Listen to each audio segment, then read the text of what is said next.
บธรรมจักรปวัตนสูตรท่านผู้ฟังที่เคารพครับจากพระสูตรที่ชื่อว่าธรรมจักรปวัตนะเป็นพระสูตรเป็นธรรมะบทแรกที่พระองค์ได้ตรัสให้กับท่านพระปัญจวัคคีย์ได้รับฟังกันท่านก็ได้สำเร็จเป็นพระโสดาบันโดยเฉพาะท่านปัญญาโกฏัญญะนั้นได้บรรลุโสดาบันก่อนรักอีก4 รูปถามว่าปัญญาของท่านไม่สม่ำเสมอกันยังไงก็เรื่องนี้เป็นเรื่องที่เกี่ยวกับการตั้งความปรารถนาเพราะท่านปัญญาโกฏัญญะนั้นได้ทำบุญในสมัยพระพุทธเจ้าองค์ก่อนว่าขอให้มีโอกาสตรัสรู้ธรรมเห็นธรรมก่อนผู้อื่นท่านก็ได้ประสบความสำเร็จตามความปรารถนาวันต่อมาวันแรม1 ค่ำ 2 ค่ำ 3 ค่ำ 4 ค่ำ14 รูปก็ได้บรรลุธรรมพร้อมๆกันจากพระสูตรนี้ถ้าเราได้ศึกษากันให้เข้าใจแล้วก็สามารถจะน้อมนำมาปฏิบัติได้เท่าที่ท่านได้รับฟังจบไปนั้นในตอนท้ายจะเห็นว่าพระองค์ได้แสดงอริยสัจ 4คือทุกข์สมุทัยนิโรธมรรคแสดงว่าบุคคลผู้จะมีดวงตาเห็นธรรมรู้ธรรมนั้นก็โดยการตรัสรู้อริยสัจ 4นั่นเองนะครับทีนี้ผมกับอาจารย์ประเสริฐจะได้มาวิเคราะห์กันสนทนากันว่าเท่าที่ได้ฟังพระสูตรนี้มาจะน้อมนำมาปฏิบัติได้อย่างไรอาจารย์ประเสริฐครับแทนเนี่ยเป็นพระสูตรที่เป็นสูตรแรกของพระพุทธศาสนานะครับแล้วก็เป็นพระสูตรที่ทำให้มีพระอริยบุคคลนะครับตอนแรกเนี่ยที่พระพุทธองค์ส่งไปพบกับปัญจวัคคีย์หลังจากตรัสรู้แล้วเนี่ยนะครับปัญจวัคคีย์ทั้งหลายก็ยังไม่เชื่อนะครับยังสงสัยอยู่ว่าพระพุทธองค์ตรัสรู้จริงหรือเปล่านะครับจากที่เคยปฏิบัติด้วยการทรมานร่างกายนะครับที่เป็นเขาเรียกว่าเป็นอัตตศีลมัฏฐานุโยคนะครับปฏิบัติด้วยการทรมานร่างกายด้วยการอดอาหารบ้างนะครับหรือว่ามีการทำประเภทที่ว่าเอาฟันกับฟันเอาลิ้นเนี่ยดันเพดานนะครับแล้วก็ทานอาหารน้อยนะอดอาหารนะครับจนร่างกายเนี่ยผอมนะครับถึงขนาดนั้นยังไม่ได้ตรัสรู้ธรรมแต่พระพุทธองค์นะครับก็เปลี่ยนวิธีการมาบริโภคอาหารนะครับแล้วจะตรัสรู้ธรรมได้อย่างไรอันนี้เป็นปัญหาที่ปัญจวัคคีย์ทั้ง5 รูปเนี่ยทางตัวธรรมนะครับผมมาถึงตอนนี้เราก็อยากจะศึกษากันว่าทำไมพระปัญจวัคคีย์ถึงว่าไม่เชื่อพระพุทธเจ้าพระองค์ตรัสรู้ตอนแรกไม่เชื่อนะครับตอนแรกไม่เชื่อเพราะอะไรมีเหตุผลอะไรบ้างที่เขาไม่เชื่อที่เขาไม่เชื่อก็เนื่องจากว่าเดิมทีเนี่ยเขาเป็นผู้ที่ดูแลพระโพธิสัตว์พูดง่ายๆพูดเป็นตอนนั้นยังไม่ได้เป็นพระพุทธเจ้านะครับพูดว่าเป็นพระโพธิสัตว์สิทธัตถะเนี่ยนะครับกำลังบำเพ็ญทุกกิริยาอยู่นะครับแต่แล้วก็เปลี่ยนจากทุกกิริยานะครับมาบริโภคอาหารนะครับเห็นว่าพระพุทธเจ้าเห็นว่าพระโพธิสัตว์นั้นไม่มีความเพียรถ้าไม่มีความเพียรละเว้นความเพียรแล้วมาบริโภคอาหารจึงทำให้เขาเนี่ยเกิดความศรัทธาก็ได้ลดลงนะครับก็เลยไม่เชื่อว่าการบริโภคอาหาร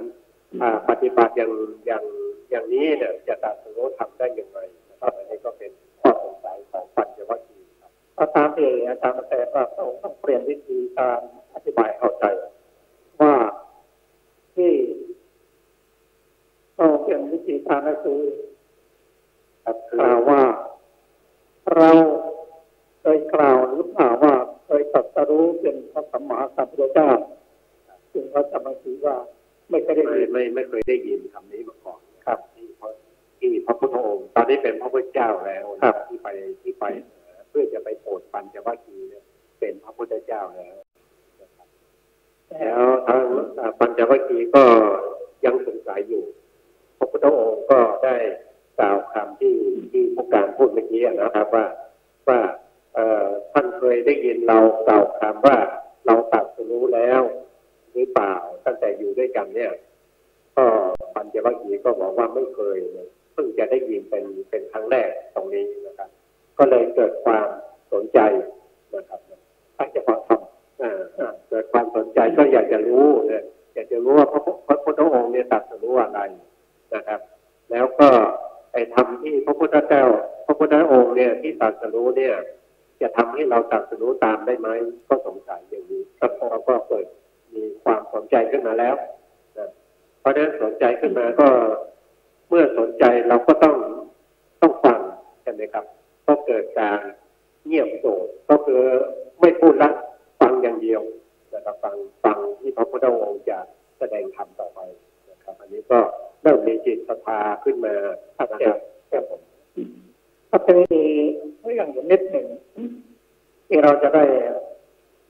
เรียนเหตุเป็นรู้เหตุผลว่าที่พระองค์เตรียมจากอดอาหารมา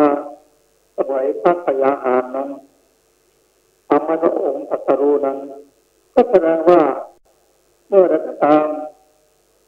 ถ้าร่างกายไม่สมบูรณ์อดอาหารเมื่อร่างกายไม่สมบูรณ์นะครับจิตก็จะมีความไม่เป็นสมาธิจิตก็จะกระสับกระส่ายนะครับด้วยเนื่องจากว่าอาหารเนี่ยมันเป็นส่วนหนึ่งนะครับที่ไปเขาเรียกว่าเป็นอาหารชะลูกนะไปเลี้ยงรูปเลี้ยงร่างกายที่ไปหล่อเลี้ยงร่างกายนะครับแล้วก็ทำให้จิตเนี่ยมันไม่กระชุ่มกระชวยเมื่อเราขาดอาหารก็สังเกตดูนะครับว่าถ้าเราอดอาหารเช่นอาหารเย็นถ้าเราไม่ทานเนี่ยมันก็จะเกิดความรู้สึกว่ามันจะเกิดความไม่กระชุ่มกระชวยนะครับสำหรับผู้ที่ไม่เคยนะครับไม่ได้หมายถึงว่าอันนี้เราเปรียบเทียบอาหารเย็นเนาะแต่ถ้าเราเปรียบเทียบอาหารเช้ากับกลางวันเนี่ยเราจะรู้ได้เพราะว่าปกติอาหารเช้ากับกลางวันเนี่ยก่อนเที่ยงเนี่ยเป็นอาหารปกติของผู้ที่บำเพ็ญเพียรอยู่แล้ว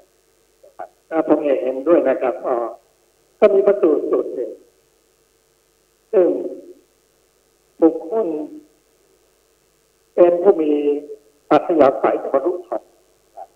แต่ว่าไม่ได้ทานอาหาร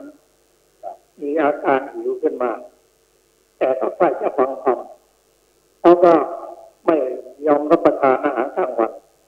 เดินทางเพื่อจะมาฟังธรรมพอถึงแล้วก็นั่งท้ายผู้ที่ฟังธรรมนั้นพระองค์ทรงทราบว่าบุคคลผู้นี้ถึงแม้จะมีอุปนิสัยบรรลุธรรม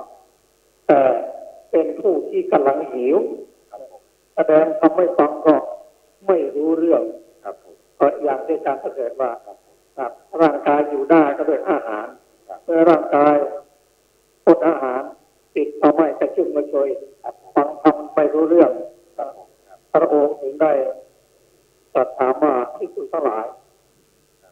อาหารที่เลี้ยงภิกษุยังพอมีเหลืออยู่ไหมภิกษุบอกยังพอไม่เหลือถ้าพอไม่เหลือขอให้คนดูแลอาหารนะไปเลี้ยงคนที่มาเป็นหลังด้วยครับผมอันนี้ก็เป็นพระมหากรุณาของพระพุทธเจ้านะครับเนาะที่พระพุทธองค์ทรงรู้วาทศิลป์หรือว่าทรงรู้อัธยาศัยของบุคคลคนนี้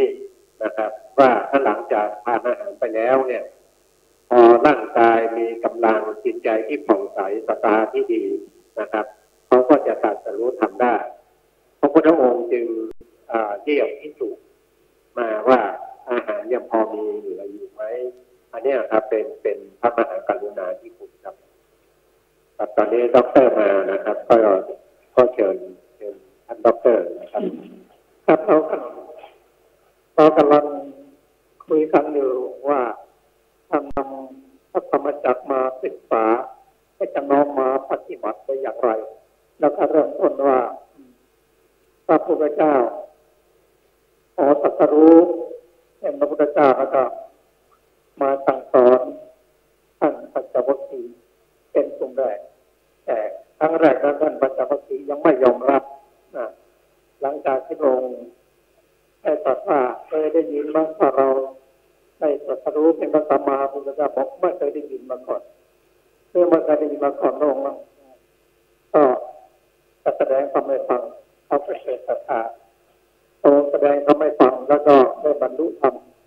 ปัญญาโกฏยะบรรลุธรรมเป็นรูปแรกทีนี้เราศึกษากันต่อว่าที่เหตุผลที่ท่านปัญจวัคคีย์ไม่ยอมรับในครั้งแรกนั้นเพราะว่าเห็นว่าพระพุทธองค์นักของเพียรเคยอดอาหารแล้วก็เลิกอดอาหารแค่นี้ยังทำไม่ได้เลยจะเป็นพุทธเจ้าได้อย่างไรเนี่ยสงสัยกันตรัสรู้ทำได้ยังไงอันนี้เรามาศึกษากันว่าเราได้ทดลองทุกสิ่งทุกอย่างแม้อดอาหารก็ถึงที่สุดแล้วอาจจะทำในที่สุดก็ไม่เกินพระองค์มาแล้วนะครับพระองค์บอกว่าการที่อดอาหารนั้นร่างกายไม่สมบูรณ์ร่างกายอยู่ได้ด้วยอาหารถ้าร่างกายอยู่ไม่ได้จิตก็อยู่ไม่ได้ร่างกายไม่แข็งแรงจิตก็ไม่แข็งแรงก็มาเดินทางปฏิบัติทางสายกลางซึ่งไม่ถึงไม่หย่อนเกินไปก็หันมาทานอาหารตามสมควรพอที่ร่างกายจะสมบูรณ์ได้อันนี้ก็เป็นเหตุผลหนึ่งที่พระองค์ตรัสว่าการที่ทรมานตนเองมากเกินไปพอร่างกายมันจะตั้งอยู่ไม่ได้แล้วก็ปัญญาก็เกิดยากครับหลังจากนั้นเราก็ยกตัวอย่างมาสูตรว่าบุคคลคนหนึ่งรู้ว่าพระพุทธองค์จะแสดงธรรมแต่วัวของเขาเกิดหายไปเขาก็ตามจนถึงเวลาตายแล้วเขาศึกษาถามตนเองว่าจะฟังธรรมหรือจะกินข้าวก่อนถ้าบอกฟังธรรมก่อนดีกว่าที่นี้พอไปถึงแล้วก็นั่งอยู่ท้ายวิหารนั่นขณะนั้นกำลังหิวพระองค์เสด็จไปเพื่อที่จะโปรดบุคคลผู้นี้แต่ถ้าแสดงธรรมตอนนี้เขาฟังธรรมก็ไม่รู้เรื่องพวกกำลังหิวต่อให้ที่สุดให้นำอาหารมาเลี้ยงเขาจนเขาอิ่มน้ำสบายใจรับแสดงธรรมเขาก็เมื่อร่างกายสบายจิตก็สบายฟังธรรมก็รู้เรื่องได้บรรลุธรรมเราเห็นว่าอันนำข้อนี้มาปฏิบัติถ้าเราหิวขึ้นไปอาจจะทำก็ไม่ได้ผลถ้ากินเกินไปก็ง่วงนอนเนี่ยนะฟังทำไม่รู้เรื่องแล้วเหมือนไม่เข้าไปเจนที่กุศลนะก็เป็นก็จากอาตาติธรรมฐานุโยกก็จะกลายเป็นกามมาสุขาวิการนุโยกครับผมก็มาถึงตอนนี้ต้องขอเจออีกขั้นหนึ่งนะครับอาจารย์รัตรุณได้กล่าวต่อท่านประธานที่เคารพพูดถึงเรื่องปัญจวัคคีย์ปฏิเสธการต้อนรับเจ้าชายสิทธัตถะซึ่งได้ตรัสรู้เป็นพุทธเจ้าถ้าจะพูดกันแบบชาวบ้านก็ต้องพูดกันแบบชาวบ้านก่อนนะครับถ้าอย่างนั้นจะยากต่อการยอมรับของเราอีก ก็พูดง่ายๆนะครับอัตตกิลมัฏฐานุโยกนั่นน่ะก็คือตัวปัญจวัคคีย์นั่นเองนะครับจู่ๆก็จะมาบอกให้ผ้าพันคอผ้าพันหัวตัวเองอยู่จู่ๆจะมาบอกให้เอาออกทิ้งซะไม่มีประโยชน์อะไรนี่มันเพราะปัญจวัคคีย์ยังไม่ได้อะไรบรรลุโสดา มรรคโสดาผลเบื้องต้นเลยมันเป็นธรรมดาอยู่แล้วอันนี้พูดแบบเข้าข้างปัญจวัคคีย์นะครับทีนี้อธิบายเพิ่มเติมหน่อยก็คือว่าคำว่าอัตตกิลมัฏฐานุโยคแปลตามตัวว่าการประพฤติปฏิบัติบำเพ็ญเพียรในทางลบใช้สูตรทางลบมาเป็นฐานพวกนี้ไม่แม้จะรู้จักคำว่ามัชฌิมาปฏิปทาอยู่ก็ไม่ยอมรับเพราะตนเองถูกปลูกฝังมาตั้งแต่ชั่วโคตรชั่วปูชั่วย่าแล้วว่าทางที่ตนเองปฏิบัตินี้ถูกที่สุดนั่นก็คือว่าเอาใจพระเจ้าเอาใจพระพรหมเอาใจเทพซึ่งเราได้พูดกันมาว่าพวกตามบริโภคนิยมคือตามมัสุขันธิกานิยมบริโภคนิยมชัดเจนที่สุดนะครับ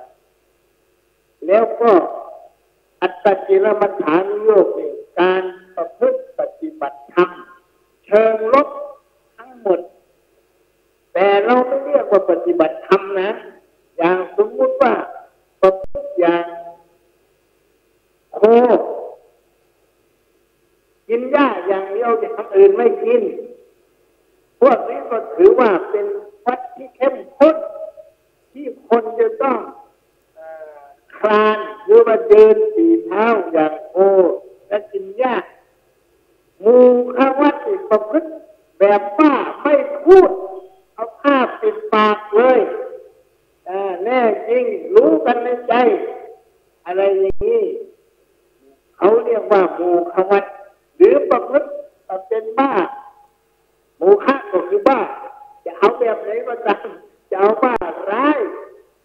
เจอแล้วก็แทงกันเลยปัดคอกันเลยนี่ร้าย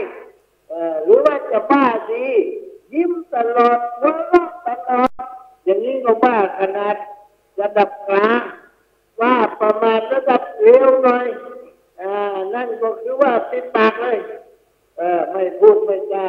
อันนี้เราเรียกว่าโมฆะวัตหรือเอาถ้าจะง่ายๆมากไปกว่านั้นการรับอาหารจะรับคนเดียวแล้วคนสุดท้ายในวันนั้นแล้วก็กินก้อนเดียวด้วยรับอาหารนี่นะนั่นคือว่าทัพพีเดียวแต่สมัยนั้นเขาไม่ใช้ทัพพีเขาเอามือปั้นเอาหรือบางคนก็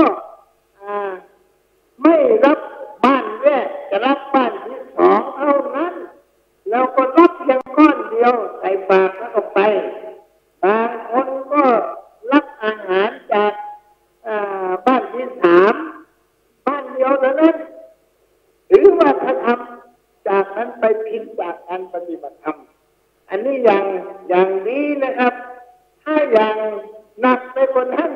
คือแทนที่จะกินข้าวแต่ไปทานมูดไปทานคูดแทนอาหารนี่คำพูดตามีวกมีอะไรพุทธเจ้าก็ยังอัพพลายปฏิบัติประยุกต์มาใช้เรื่องมูดไม่มีฉันตรงนะพุทธสมัยพุทธเจ้านะไม่มีแต่ว่าจะผสมกับยาด้วยน้ำมูดปินยาโลภโคตรนางยุสายตัปปยาอะไรเขามีท่านมีคำพูดของท่านอยู่อาจารย์รัตบุญครับผมเขาปฏิบัติอย่างนี้มานานก่อนไม่ต้องไปนับเขาเรามีมาตั้งแต่สมัยไหนก่อนปู่ก่อนย่าเขาก็มีเหมือนกันเพราะฉะนั้นเขาต้องมีเหตุมีผลมาต้องกันนะคือเอาลองว่ามาคือเหตุผลนั้นมันมีกันตั้งนานตั้งแต่แมวมันจะมีเหตุมีผลตัดนะมันจะกินหญ้ามันไม่กินข้าวมันจะกินข้าวไม่กินหญ้ามันมีเหตุผลเลยแหละแต่ว่าเหตุผลของเขานั่นแหละฟังขึ้นจากผู้รู้ไหมเหตุผลที่พูดมานั้นเป็นเรื่องส่วนตัวไหมเป็นความคิดส่วนตัวไหมอะไรอย่างนี้แหละมันเอาคำว่าเหตุผลมาดิยิ่งใช้เหตุใช้ผลมาพูดกันแหมมันหาที่ลงกันไม่ได้หายากนะครับถ้าเราสังเกตดูว่า นั้นนะเขาต้องมีความหวังอย่างใดอย่างหนึ่งหวังว่าจะเป็นพระอรหันต์ด้วยวิธีทรมานตนเองนั่นแหละเป้าหมายเขาอยู่ตรงนั้นทำให้เหตุผลน่ะว่าคำว่าอรหันต์เนี่ยนิยามมันภาษามันชื่อเหมือนกันกับที่เราเอามาใช้แต่ข้อเท็จจริงแตกต่างกันตรงนี้มันเหมือนกับว่าพระพรหมนี่แหละพรหมของเขาก็เป็นอีกอย่างหนึ่งพรหมของเราก็เป็นอีกอย่างหนึ่งเพราะฉะนั้นตรงนี้เราก็ต้องค่อยๆยังข้างเข้าไปถ้าพันตรงไปแล้วก็พูดกันไม่ได้ต้องขอฟังว่าของท่านเป็นยังไงของเราเป็นยังไงของเขาจะเป็นผู้สร้างของเราไม่มีใครสร้างทุกอย่างมันเกิดจากเงื่อนไขถ้าฝนจะตกแล้วฝนมันจะร้อนอะไรอย่างนี้มันความร้อนนี่มันบอกให้ทราบว่ามันจะมีฝนตกเพราะอะไรดินฟ้าอากาศมันเปลี่ยนแปลงอะไรก็เป็นอีกเรื่องหนึ่งแต่เงื่อนไขของเราขึ้นอยู่กับสิ่งที่พระพุทธเจ้าเรียกว่าปฏิจจสมุปบาทอันนี้ผมจะออกจากเรื่องนี้ไปไม่ได้เพราะต้องเคลียร์กันเรื่องไขที่ว่าทำไมปัญจวัคคีย์ถึงคัดค้านก็นอนอยู่ด้วยกันดีๆเพราะห่างจากกันไปเพียงไม่กี่เดือนนะถ้าตามแนวของท่านก็เพิ่งจากไปไม่นานจะพูดกันว่า3 เดือนหรือว่า6 เดือนอะไรอย่างนี้เป็นต้นก็อยู่ดีๆก็พูดง่ายๆว่าเอาเป็นเอาตายด้วยกันมาตลอดเสร็จแล้วก็มาทอดทิ้งปัญจวัคคีย์นะไปเล่นหลบฉันเสวยอยู่คนเดียวอะไรอย่างนี้อร่อยอยู่คนเดียวร่างกายอ้วนท้วนอยู่คนเดียวแล้วอีกทั้ง5 คนน่ะแล้วจะทำยังไงมันก็มองกันในแง่มนุษย์มันก็ต้องคุยกันหน่อยละเพราะฉะนั้นปัญจวัคคีย์ตอนแรกก็ทำท่าปฏิเสธปฏิเสธอย่างเดียวยังไม่พอยังมีการนัดแนะกันนะห้ามพูด2 ห้ามทักทาย3 ห้ามต้อนรับ4 ห้ามให้น้ำกิน5 ห้ามล้างเท้าซึ่งมีลักษณะถึงการต้อนรับการต้อนรับก็ต้องลุกขึ้นต้อนรับห้ามแล้วก็แก้ก็ยังมีข้อสุดท้ายเอาละเราจะนั่งอยู่เฉยๆนี่แหละแต่สมณะแต่สมัยนั้นพระพุทธเจ้าถูกเรียกว่าสมณะโคตมะสมณะเป็นชื่อนำนักบวชเหมือนกับเราเรียกเอนเรียกว่าอะไรอาชีวกะชมพูอะไรอย่างเงี้ยอาชีวกะเป็นชื่อนักบวชสมณะก็เป็นอีกนักบวชสายหนึ่งเพราะฉะนั้นนักบวชที่เป็นเดียรถีคือ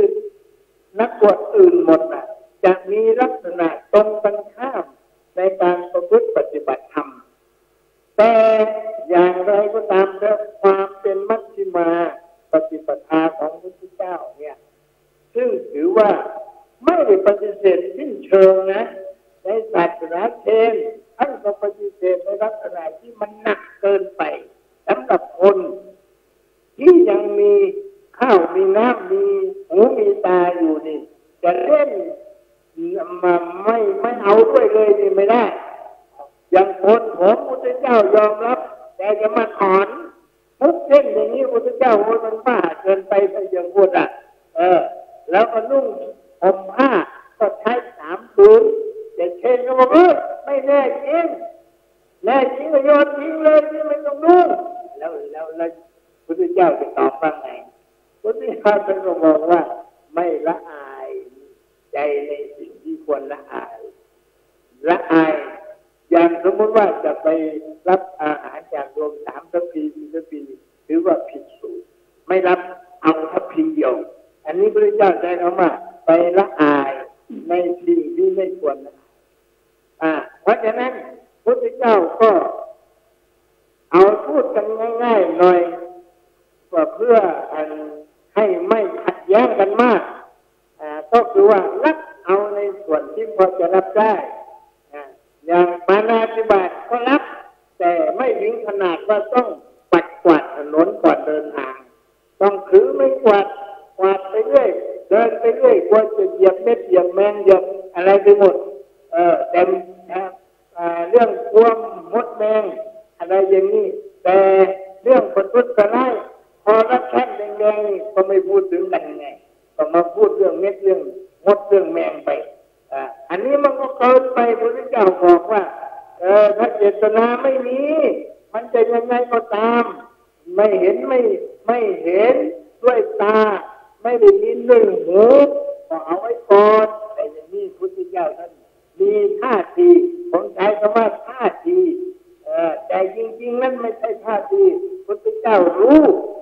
เพราะอยู่ในสถานะที่จะรู้ชัดเจนอย่างแจ่มแจ้งอยู่แล้วเพราะฉะนั้นการที่เราจะมาประยุกต์เอา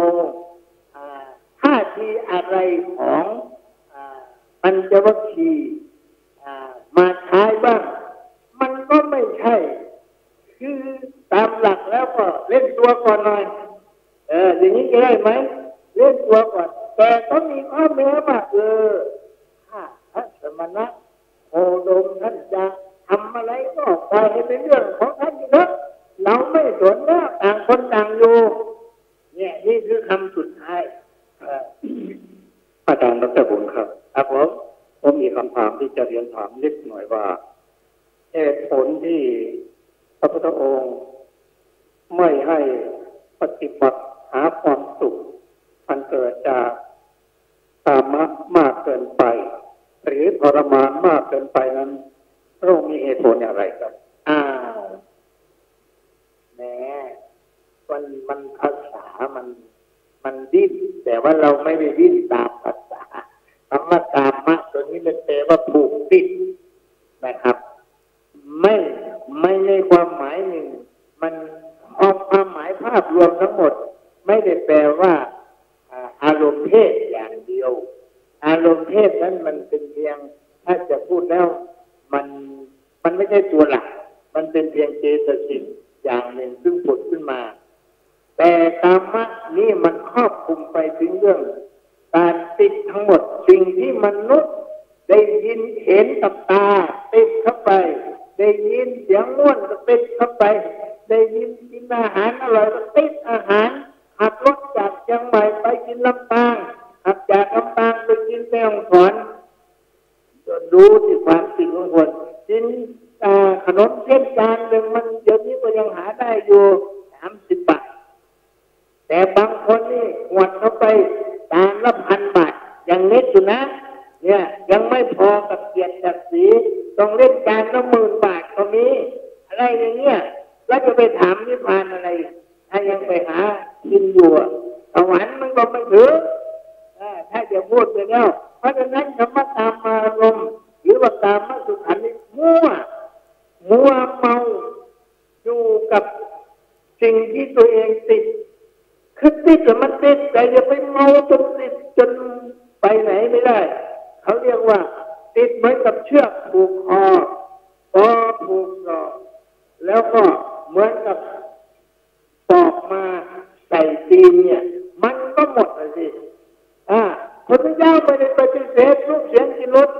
ในลักษณะการสัมผัสไม่ใช่พระพุทธเจ้าท่านดมกลิ่นหอมไม่เป็นไม่ใช่พระพุทธเจ้าไปเข้าใจผิดไปอันนี้มันก็ไม่โทษนะครับเพราะภาษามันยืดมาแค่นี้เหมือนกันกับอะไรคำว่ากามเมสุมิจฉาจารเราก็แปลกันทั้งหมด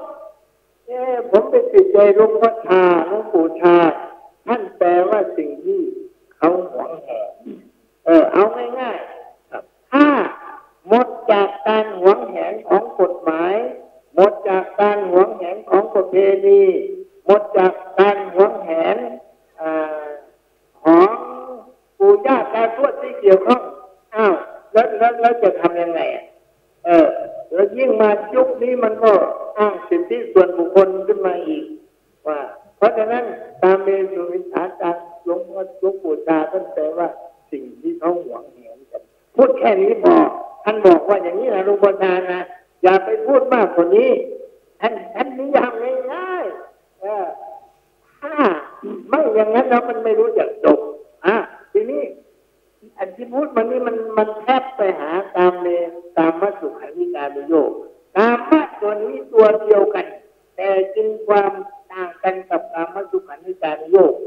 กามเมสุนี่มันมุ่งเรื่องเพศสัมพันธ์แต่ขยายความอีกไม่ใช่เพศอย่างเดียวอะไรก็ตามที่เขาหวงแหนอย่างสมมติว่าครูบาอาจารย์บางท่านแม้กระทั่งปากกาดินสอที่คนอื่นเขาหวงแหนเขากำลังใช้อยู่นักเรียนจะไปแย่งกันมาเอาของเขามาแม้กระทั่งยืมก็ยังไม่ได้อะไรอย่างนี้ซึ่งมันเป็นรายละเอียดเกินไปขอบคุณครับแต่เดี๋ยวผมยังไม่ได้ตอบโจทย์ท่านประธานว่าทำไมท่านปัญจวัคคีย์จึงปฏิเสธที่จะต้อนรับเจ้าชายเครือข่ายผู้เป็นสัมมาสัมพุทธะ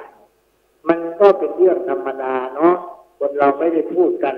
อาจจะแยกทางกันโดยไม่ได้บอกเล่ากันผมคิดว่าการที่พระปัญจวัคคีย์ท่านปฏิเสธครั้งแรกนั้นครับก็เห็นว่าทางที่จะบรรลุธรรมประตูจริงก็ต้องทรมานตัวเองให้มากเป็นการย่างกิเลสนั่นก็คือข้อมูลหนึ่งก็ยิ่งไปพระพยายามไปเขาก็เลยไม่เชื่อในพระพุทธองค์ยานั้นใช่ไหมนั่นเป็นข้อมูลปลายมันแล้วข้อมูลต้นแบบมันก็คือว่าเขามีวิธีการประพฤติทุกอย่างนี้เหมือนกับเรานิมนต์พระสงฆ์ให้ประพฤติธุดงค์เนี่ยครับผมพอเมื่อตัวเองปฏิญญาตัวประพฤติธุดงค์จะถือว่าถ้า3 คืนจะนอนป่าช้าอย่างนี้ก็ต้องมองเห็นแต่ไม่ใช่เพียงแต่ว่าสู่นอนนอกป่าช้านะคำว่ายึดป่าช้าเนี่ย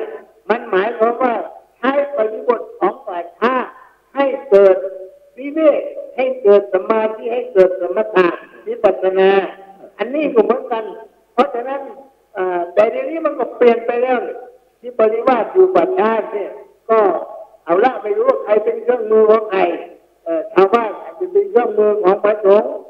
ฆ์ว่าจะเป็นเครื่องมืออันนี้พูดแบบภาษาชาวบ้านนะว่าเป็นเครื่องมือของชาวบ้านอะไรอย่างนี้มันเป็นเรื่องบริบทที่เปลี่ยนแปลงไปเราไม่ว่ากันแต่การประพฤติวัดของพวกต่างศาสนาเดรัจฉีนิพนธ์ยุคนั้นก็มีลักษณะเป็นการที่จะทำให้ตัวเองเดือดร้อนแล้วก็เผลอๆก็ทำให้คนอื่นเดือดร้อนด้วย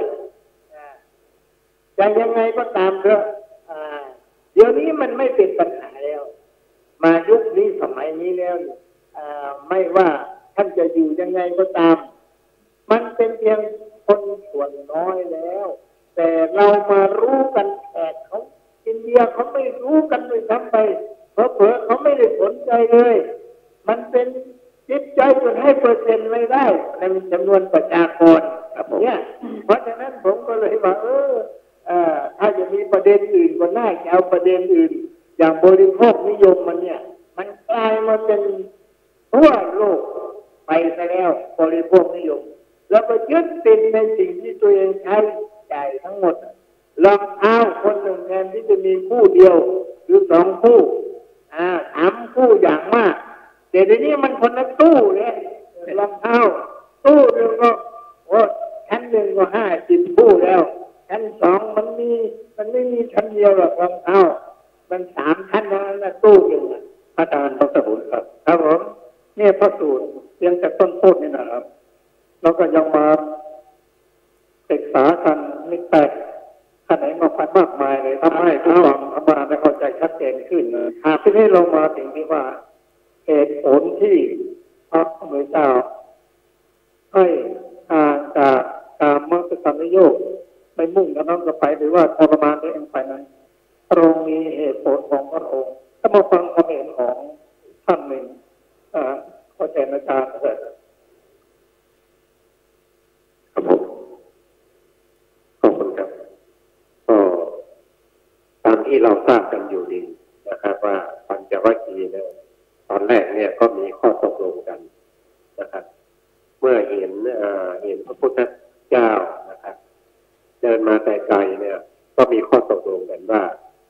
ให้ทุกคนเนี่ยอยู่เฉยๆเพียงแต่ปูวาสนาไว้เท่านั้นนะครับไม่ต้องไปรับบาตรไม่ต้องไปต้อนรับไม่ต้องลุกลับอะไรทั้งนั้นนะครับใครทำอะไรก็ทำไปแต่ปูวาสนาไว้ถ้าพระองค์จะ นั่งก็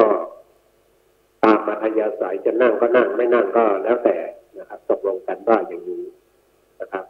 แต่ว่าพอถึงเวลาที่พระพุทธเจ้าเนี่ยเสด็จมาใกล้จะถึงเนี่ยพระปัญจวัคคีย์ทั้งหลายก็ลืมกติกานะครับลืมกติกาที่ตกลงกันนะครับต่างก็ช่วยกันในการลุกลับพระสัมมาสัมพุทธเจ้านะครับอันนี้ก็แสดงถึ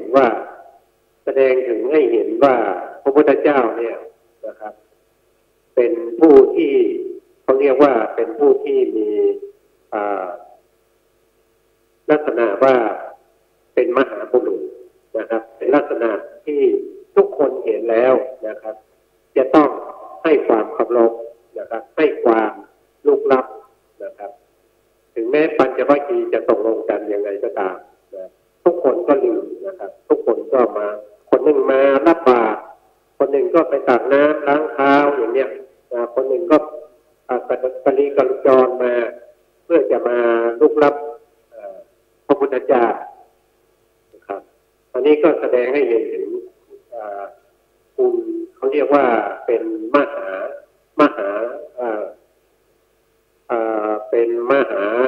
กรุณาก็ได้หรือว่าเป็นพระบริสุทธิ์ที่คุณก็ได้หรือพระปัญญาที่คุณก็ได้ที่พระพุทธเจ้าทุกพระองค์เนี่ยก็จะมีอยู่นะครับก็จะมีอยู่นะก็จะเป็นอย่างนี้นะครับเป็นลักษณะอย่างนี้เพราะฉะนั้นเพราะอย่างพวกเราที่เกิดมาไม่ทันยุคของพระสัมมาสัมพุทธเจ้านะครับมาพบแต่พระธรรมคำสั่งสอนนะครับไม่ได้พบเจอตัวจริงๆนะครับก็ไม่เข้าใจในเรื่องนี้นะแต่ถ้าพบตัวจริงๆท่านจะเข้าใจเองว่าท่านควรจะทำอย่างไรนะครับอันนี้เป็นเขาเรียกว่าถ้าไม่ศรัทธาก็ไม่ควรจะมองข้ามในเรื่องนี้นะครับนะเพราะว่าปัญจวัคคีย์นี่ก็เป็นตัวอย่างแล้วก็มีหลายตัวอย่างนะครับมีหลายตัวอย่างนะครับคนที่พระเทวทัตหรือว่าพระเจ้าอาชาติศัตรูเนี่ยได้ไปจ้างวานมานะครับให้ไปใช้ธนูเนี่ยไปยิงพระพุทธเจ้านะครับเมื่อพระพุทธเจ้าเสด็จไปเนี่ยพอขมังธนูนะครับหรือคนที่จะดักยิงพระพุทธเจ้าเนี่ยเห็นพระพุทธเจ้าปุ๊บเนี่ยเกิดความรู้สึกว่าทำไม่ลงนะไม่สามารถที่จะทำได้นะครับต้องน้อมแล้วก็กราบนะครับพระพุทธเจ้าก็แสดงธรรมให้ฟังนะครับแล้วก็ให้เดินทางจากไปอีกทางหนึ่งนะครับเพราะว่าถ้ากลับไปทางเดิมเนี่ยก็จะมีมีนายธนูอีกคนหนึ่งนะครับที่คอยจะยิงคนที่ยิงคนแรกที่ยิงพระพุทธเจ้านะครับมันก็จะเป็นลักษณะอย่างนี้นะครับแม้แต่ไม่พูดถึงมนุษย์พูดเฉพาะเรื่องของสัตว์เดรัจฉานแม้กระทั่งช้างที่ตกมันนะครับเช่นช้างนาราธินีนะครับที่ตกมันนะครับที่เขาเอาเหล้าให้ทานแล้วก็เกิดความเมามันนะครับตามเพื่อจะไปเหยียบผู้คนทั้งหลายพอช้างเนี่ยเห็นพระพุทธเจ้าพบเกิดความรู้สึกถึงบารมีของพระพุทธองค์นะครับก็ต้องหมอบลงนะต้องหมอบลงนะครับหมอบลงเพื่อจะถวายความเคารพต่อพระสัมมาสัมพุทธเจ้านะครับมีอยู่เท่าที่ดูนะครับเท่าที่ดูในพระสูตรเนี่ยมีอยู่บุคคลเดียวเท่านั้นนะที่พยายามที่จะทำร้ายพระพุทธเจ้าแต่ไม่สามารถทำร้ายได้นั่นคือพระเทวทัตนะพระเทวทัตนะแต่พระเทวทัตเนี่ยเป็นบุคคลที่เขาตั้งจิตไว้ผิดนะเมื่อสมัยก่อนที่จะมาถึงพุทธกาลเนี่ยเขาเรียกว่าตั้งจิตไว้ผิดในสมัยนั้นนับถอยหลังจากพุทธกาลนี้ไปเป็นเวลา5 กัปนะ 5 กับเนี่ยตั้งความปรารถนานะครับหรือว่าตั้งความอาฆาตในพระสัมตั้งความอาฆาตในพระโพธิสัตว์สมัยนั้นพระพุทธเจ้าเป็นพระโพธิสัตว์อยู่นะครับเพราะฉะนั้นพอมาเจอกันในสมัยนี้สมัยที่พระโพธิสัตว์เนี่ยได้ตรัสรู้เป็นพระพุทธเจ้าแล้วพระเจ้าพระเทวทัตก็ยังมีจิตใจที่อาฆาตนะครับเนื่องจากอะไรก็คือเนื่องจากการตั้งจิตตั้งความปรารถนาไว้ผิดนะครับไว้ผิดที่มีความอาฆาตที่จะทำร้ายพระโพธิสัตว์สมัยนั้นนะจนพระโพธิสัตว์เนี่ยเป็นพระพุทธเจ้าแล้วเขาก็ยังมีจิตอาฆาตอยู่ไม่สามารถที่จะ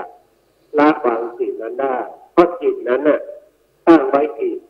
แล้วก็ไม่ใช่เวลาน้อยนะใช้เวลาที่ตั้งจิตผิดตั้งมหากาพย์มหากาพย์ที่ดูว่า5 มหากาพย์เนี่ยมันยาวนานแค่ไหนโลกของเราใบนี้ตั้งขึ้นมาได้ให้มีสัตว์ทั้งหลายมาอาศัยอยู่มีมนุษย์อาศัยอยู่จนโลกนี้หมดไปนะจนถูกทำลายไปไม่เหลืออะไรเลยนะครับในจักรวาลนี้จะไม่เหลืออะไรเลยมีแต่ความเวิ้งว้างอันนั้นมันยังแค่ระยะเวลาเศษ1/4ของมหากาพย์นะครับเพราะฉะนั้นคิดดูว่าท่านตั้งความปรารถนาตั้งจิตที่ผิดมาตั้งแต่5 มหากาพย์ที่ผ่านมามันจะยาวนานแค่ไหนมันจะเสร็จพ้นในการที่จะเจริญความอาฆาตในพระโพธิสัตว์มากน้อยแค่ไหน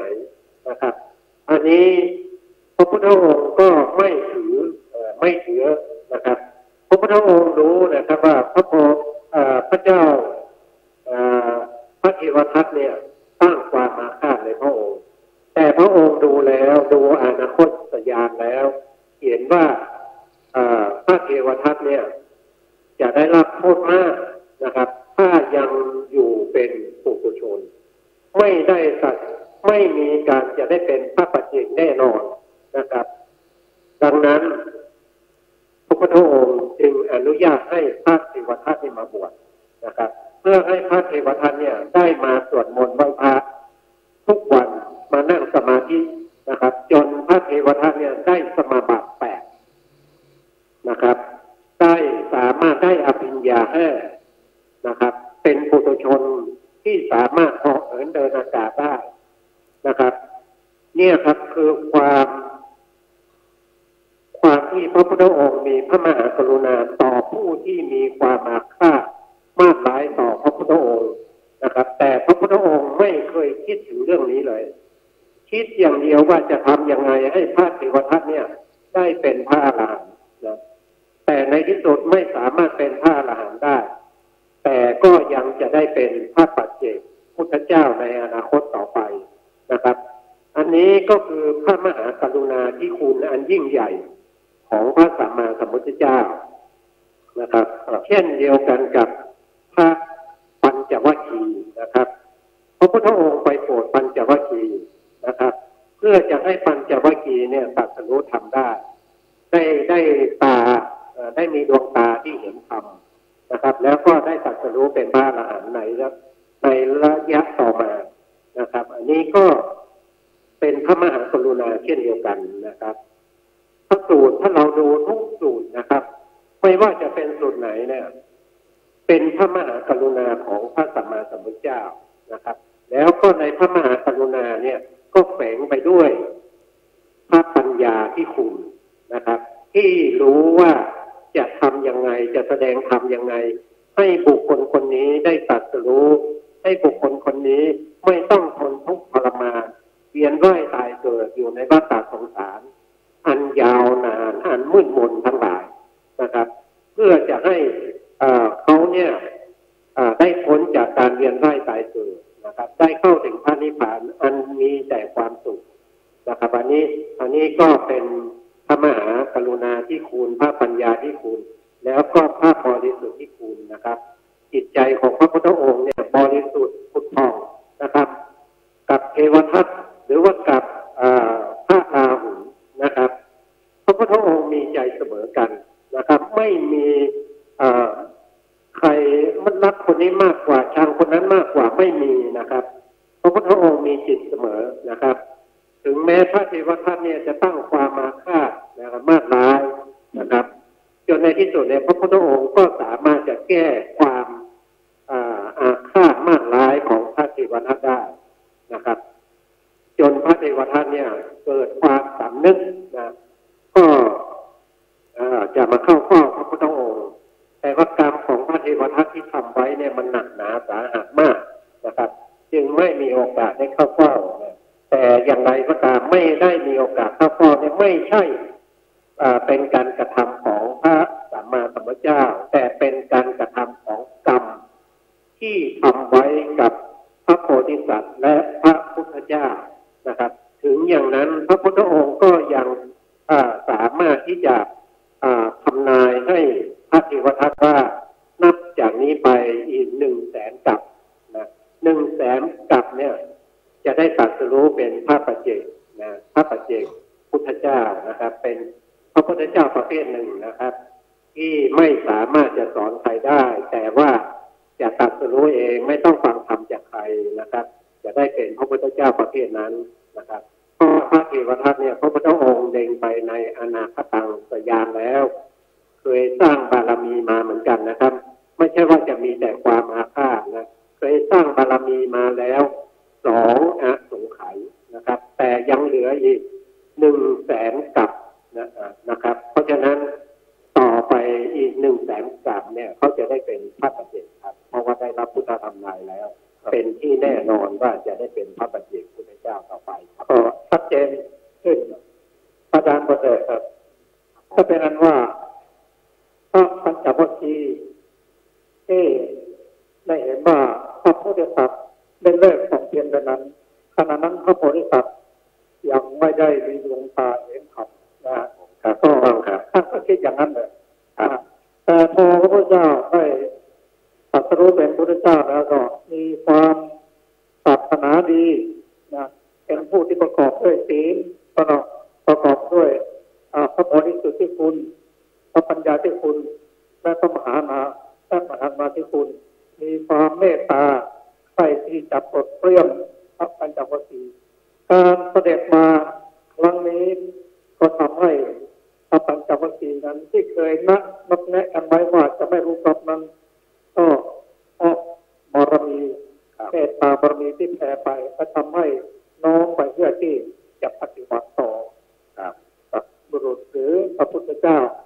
ก็เป็นเหตุผลเพราะว่าพระพุทธเจ้านั้นบำเพ็ญบารมีมานานแล้วก็โดยเฉพาะเมตตาบารมีประกอบด้วยเป็นผู้ที่มีพระญาณก็ทำให้พระปัญจวัคคีย์นั้นเปลี่ยนความคิดที่นี้มาถึงข้อที่เราอยากจะศึกษากันนั่นคือว่าเหตุผลอะไรที่พระองค์ตรัสไว้ว่าไม่ให้หันไปหนักไปในด้านกรรมสุขหรือทรมานตนเองมากเกินไปเพราะอะไรครับเพราะนะครับก็เพราะว่าเรื่องนี้ก็เกี่ยวกับเรื่องของการที่ไปติดนะข้างใดข้างหนึ่งนะครับอย่างเช่นการมาสุขานิการนุโยคเนี่ยก็ไปติดในเรื่องของความสุขเนี่ยพระพุทธองค์เนี่ยในสมัยที่เป็นพระโพธิสัตว์เนี่ยเป็นเจ้าชายสิทธัตถะเนี่ยถามว่าใครจะมีความสุขเท่าพระองค์นะครับมีปราสาท3 ฤดูมีอยู่3 ที่นะครับมีนางสนมมากมายนะครับไม่มีใครที่จะมาขัดใจมีแต่คนที่จะมาให้กำลังใจมาพูดคุยมาเยินยอมาสรรเสริญนะครับแต่พระพุทธองค์ก็ไม่สามารถจะตรัสรู้เป็นพระพุทธเจ้าได้เพราะติดอยู่ในเรื่องของกรรมคุณทั้งหลายนะครับเพราะฉะนั้นพระโพธิสัตว์จึงต้องเสด็จเขาเรียกว่าอะไรเสด็จออกนะครับเสด็จออกจากกรุงกบิลพัสนะครับเพื่อจะไปทดลองนะครับปฏิบัตินะเพื่อการตรัสรู้เป็นพระพุทธเจ้าก็ไปยึดถือเอาอัตตกิลมัฏฐานุโยคคือการทรมานร่างกายนะครับบางคนอาจจะสงสัยว่าตามประวัติเนี่ยเราเคยศึกษาว่าหลังจากที่เจ้าชายสิทธัตถะเนี่ยออกจากกรุงกบิลพัสแล้ว ไปศึกษาอยู่กับพระอาจารย์อยู่2 รูปนะครับที่เป็นฤาษีนะครับทำไมถึงว่าพระโพธิสัตว์เนี่ยบำเพ็ญทุกกิริยาทั้ง6 ปีนะครับก็จะตอบว่า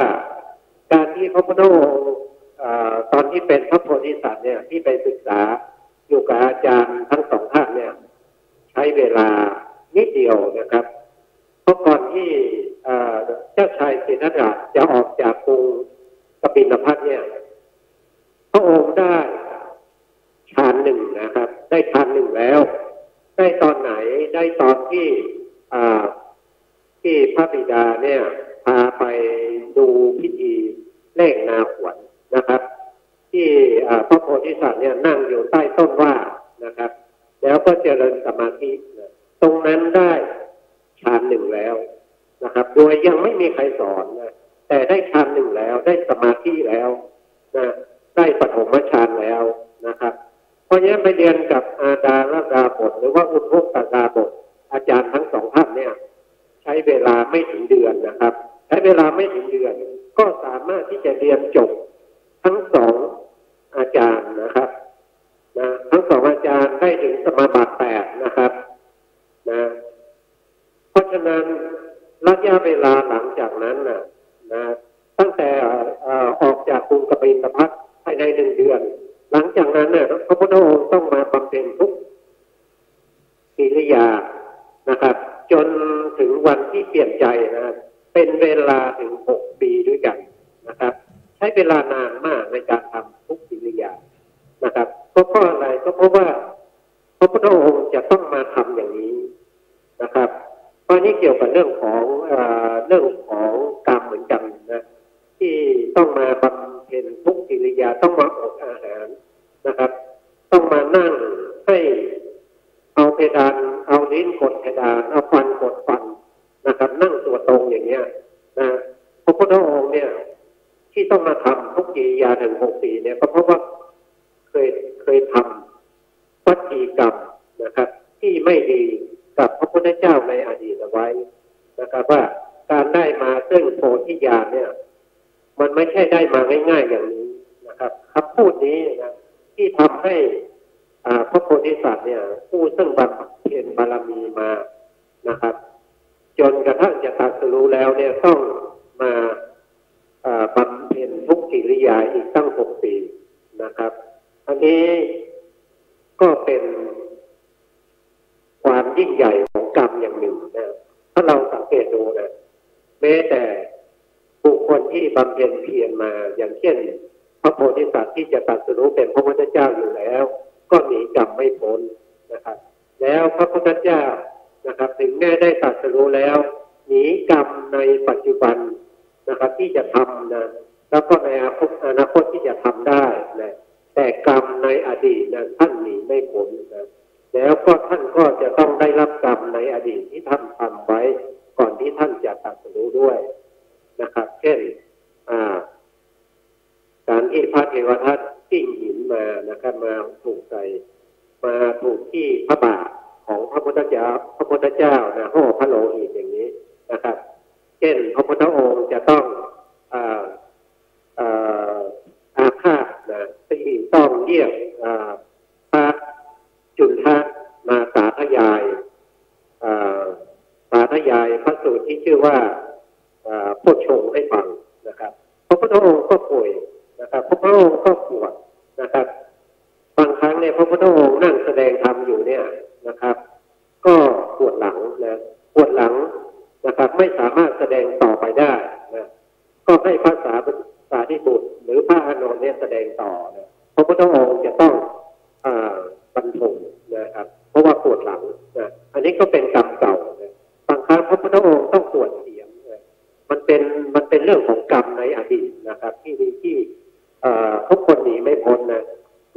ที่เราพูดกันเนี่ยมันก็ต้องเชื่อในเรื่องของกรรมด้วยนะแม้กระทั่งพระพุทธเจ้าผู้สร้างบารมีมาอย่างใหญ่หลวงนะครับพระพุทธองค์ยังหนีไม่พ้นในเรื่องของกรรมเลย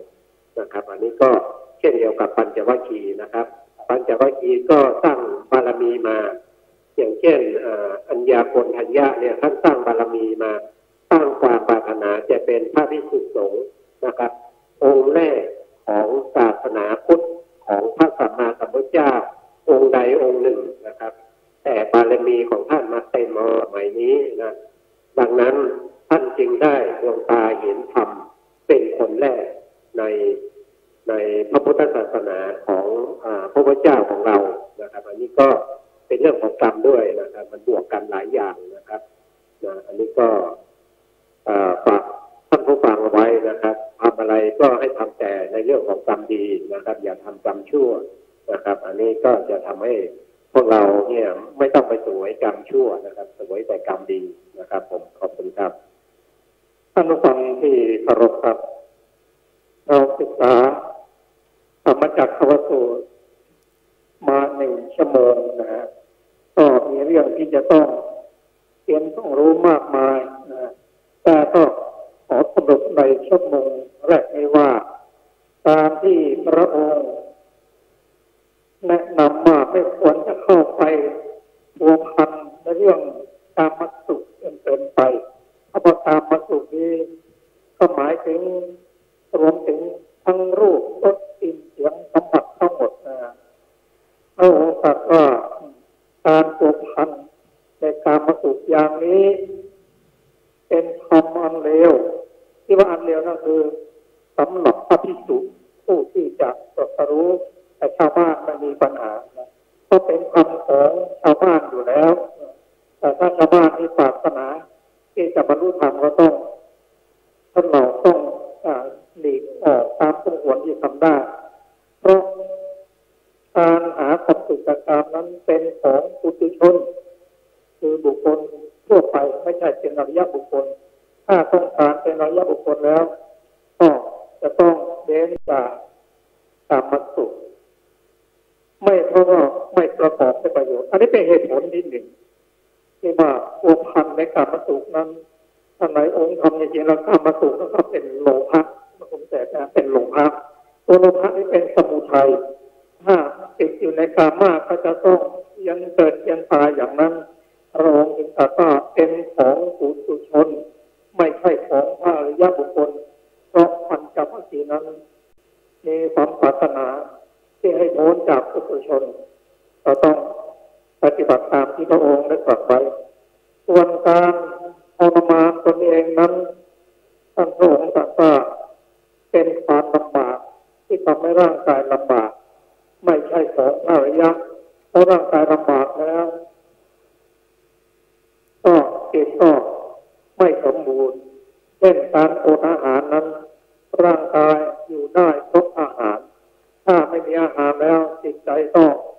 ฟุ้งซ่านไม่เป็นสมาธิปฏิบัติธรรมไม่ผลโน้มไปในทางทรมานตนเองคือพูดง่ายว่าถ้าหนักไปทางกามากก็เป็นโลภะถ้าทรมานตัวเองมากก็โน้มไปในทางโทสะก็ให้อยู่ในสายกลางคือไม่อยู่ในท่ามกลางของโลภะและโทสะให้เป็นกลางกลาง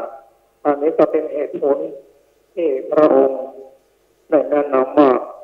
ไม่ควรประกอบตนให้ผูกพันอยู่ในกามสุขจนเกินไปถ้าไม่ทรมานจนเกินไปครับเมื่อรู้ว่าตัวประสงค์นี้เราจะน้อมนำมาปฏิบัติได้อย่างไรฟังแล้วก็อยากจะให้เกิดความชัดเจนแก่ท่านผู้ฟังให้มากที่สุดนั่นคือเป้าหมายของกลุ่มพวกเรานะครับแต่ว่ามันอาจจะทำกันบ้างแตกต่างกันไปบ้างก็เป็นถือว่าเป็นเรื่องธรรมดาในปัญหาที่ท่านประธานทรงประเด็นคำถามมานั่นก็คือว่าพระพุทธเจ้ามีเหตุผลอะไรพูดง่ายๆในการปฏิเสธเรื่องนี้ปฏิเสธเรื่องทั้งสองอย่างคือกามสุขันธิกานุโยคมันเป็นภาษาที่บวกกันกามะบวกกับสุขะบวกกับ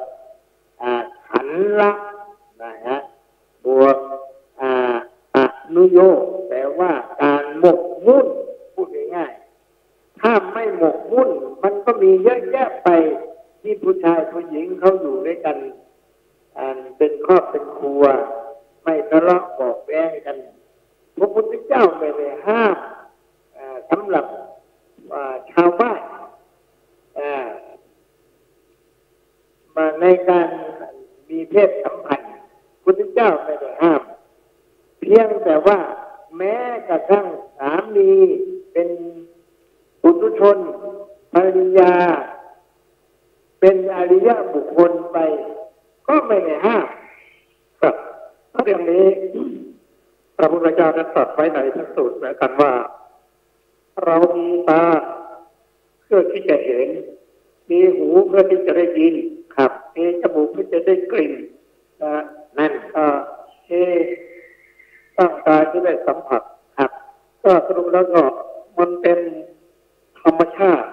แต่พระองค์ตรัสว่าไม่ได้ห้ามหรอกอยากจะดูก็ดูเถิดแต่ว่าดูแล้วมันไม่เกิดโลภะมันไม่เกิดโทสะเป็นกุศลก็ดูเถิดแต่ถ้าดูแล้วมันอกุศลต้นทำปฏิจัยก็ไม่ใช่ธรรมของพระยะแต่ถ้าเป็นชาวบ้านอย่างเรานี้ก็เบาๆหน่อยก็แล้วกันคือ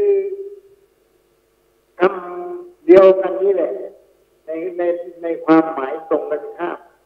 ซึ่งคำว่ากามสุขในที่นี้ซึ่งเราแปลกันว่าสุขนิยม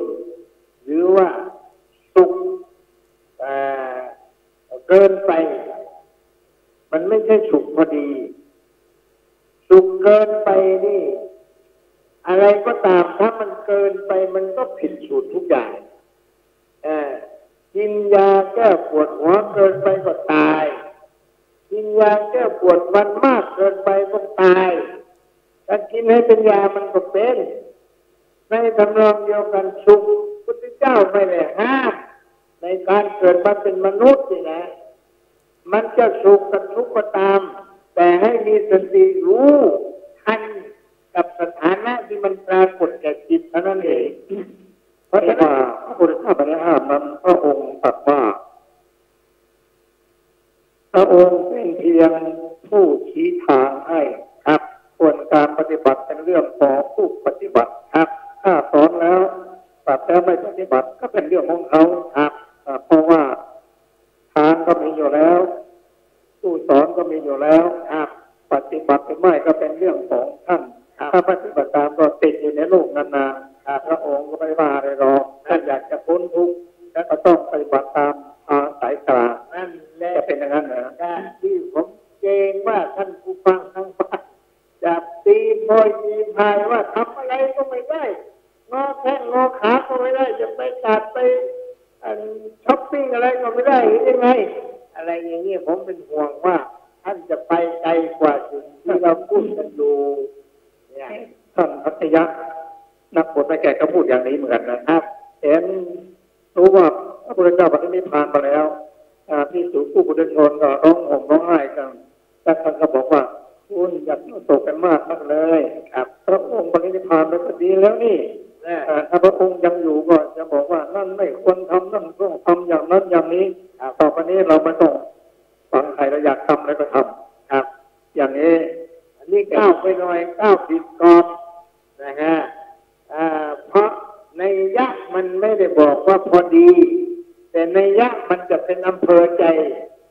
ผูกใจทำอะไรก็ทำได้นั่นคือในยักษ์ที่คำพูดที่บอกว่าดีแล้วพุทธเจ้านิพพานเนี่ยมันจะไปอย่างนั้นแต่ถ้าเราพูดกันแล้วว่าสิ่งที่พระพุทธเจ้าบัญญัติไว้แล้วแสดงไว้แล้วก็สิ่งที่จะบอกว่าอันไหนถูกอันไหนผิดที่พระพุทธเจ้าตรัสไว้แสดงไว้หมดให้ยึดหลักพระธรรมและวินัยเป็นหลักธรรมะคือสิ่งที่ให้ปฏิบัติวินัยคือสิ่งที่ให้ยุติการปฏิบัติให้ตามนี้แต่ถ้าสิ่งใดมันกาลสมัยมันเป็นเรื่องที่จะพอถอนพระองค์ก็ต้องอนุญาตพุทธะ บางวินัยเรียกว่าปุถกะปุถกานี่อาบัติน้อยอาบัติใหญ่เนี่ยแต่เนื่องจากคณะพระสังฆีติการจารย์หรือผู้เข้าร่วมผสมสังฆายนาในการรวบรวมพระคัมภีร์ครั้งนั้นไม่ให้น้ำหนักแก่คำว่าอาบัติน้อยอาบัติใหญ่ยกให้เป็นการแสดงความเคารพในพระพุทธเจ้าอย่างหนักเลยไม่ถอนไม่เพิ่มไม่ว่าอาบัติจะมากจะน้อยก็ตามขอทำความเข้าใจกับท่านผู้ฟังทางบ้านอีกครั้งหนึ่งพูดแล้วพูดอีกอาบัติที่นั้นย้ำกันว่าจริงๆมี200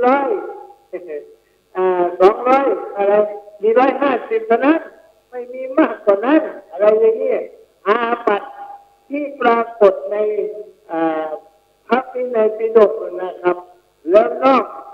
พระวินัยปิฎกก็ยังมีอีกโบราณท่านใช้คำว่าอะไรเลยหลายสิบเรื่องเวียนด้วยซ้ำไปแต่สิ่งที่พระพุทธเจ้าหรือสิ่งที่พระพูดสังฆายนาครั้งแรกยกขึ้นมาเป็นให้เป็นหลักอุเทศเนี่ยให้เป็นอาบัติหลักเอาเพียง127นี่แหละเป็นหลักไว้ก่อนเรียกว่าปาติโมกขะนอกนั้นเป็นอาบัติเหมือนกันแต่ไม่จัดเข้าในกลุ่มนี้เพราะฉะนั้นอย่าไปนึกว่าไม่มีอยู่ในนี้ทำก็ได้ไม่ใช่มันทีนี้คำถามมันจะมีว่าอะไรควรไม่ควรเพราะฉะนั้นพระพุทธเจ้าให้หลักการตัดสินธรรมวินัยไว้ชัดเจนแล้ว8 ข้อผมก็จำไม่ค่อยได้ไม่อยากจะแต่ก็รู้กันอยู่แต่ที่สำคัญเป็นกว่านั้นก็คือสิ่งที่เรียกว่ามหาประเทศนั่นคือสิ่งที่ควรจะเอามาพินิจพิจารณาอนุญาตให้เอามาพิจารณากันอย่างอันไหนควรอันไหนไม่ควรอันไหนเข้ากับกาลเทศะอันไหนขัดแย้งต่อสังคมอะไรอย่างนี้พุทธเจ้าท่านก็มองดูว่าสังฆะหรือองค์กรสงฆ์เนี่ยจะเป็นมหาเถรสมาคมหรือไม่ใช่มหาเถรสมาคมก็ตามแต่จะต้องมีกรอบเพราะฉะนั้นกรอบนี้คือวินัยปิฎกเป็นหลักไม่ให้ค่าต่อกรอบที่คนอื่นเอาขึ้นมาสร้างขึ้นมาแต่ถ้าขัดแย้งกับสิ่งที่พุทธเจ้าตรัสไว้ในแนวการปฏิบัติยกตัวอย่างเอาก็ไม่ต้องยกมันรู้กันทั่วไปนะว่าสงฆ์ท่านรู้ว่าอะไรเป็นปัญหาอะไรไม่เป็นปัญหาถ้าจะยกตัวอย่างเอาสิ่งที่มันมีในสังคมปัจจุบันนี้อย่างเช่นอะไรการรับเงินรับทองนะครับก็ตามเนี่ยอยู่ในปากคนเนี้ยแต่ว่านึกไม่ออกสิ่งที่การดื่มสุราของพระนะครับแม่จะพูดยังไงถ้าจะพูดแล้วเนี่ยในอินเดียเขาก็ไม่สนใจเท่าไหร่ครับผมเรื่องนี้แต่แผ่นดินไทยนี่เราเป็นเรื่องใหญ่เป็นเรื่องจนจะต้องเอาเจ้าหน้าที่ไปมีอำนาจจับพระศึกได้แต่ในทางวินัยไม่ได้มันถ้าจะพูดแล้วก็เป็นอาบัติเล็กน้อยแต่สังคมเขาไม่ให้ค่าเป็นเล็กน้อยเขาข้ามลงกันข้าม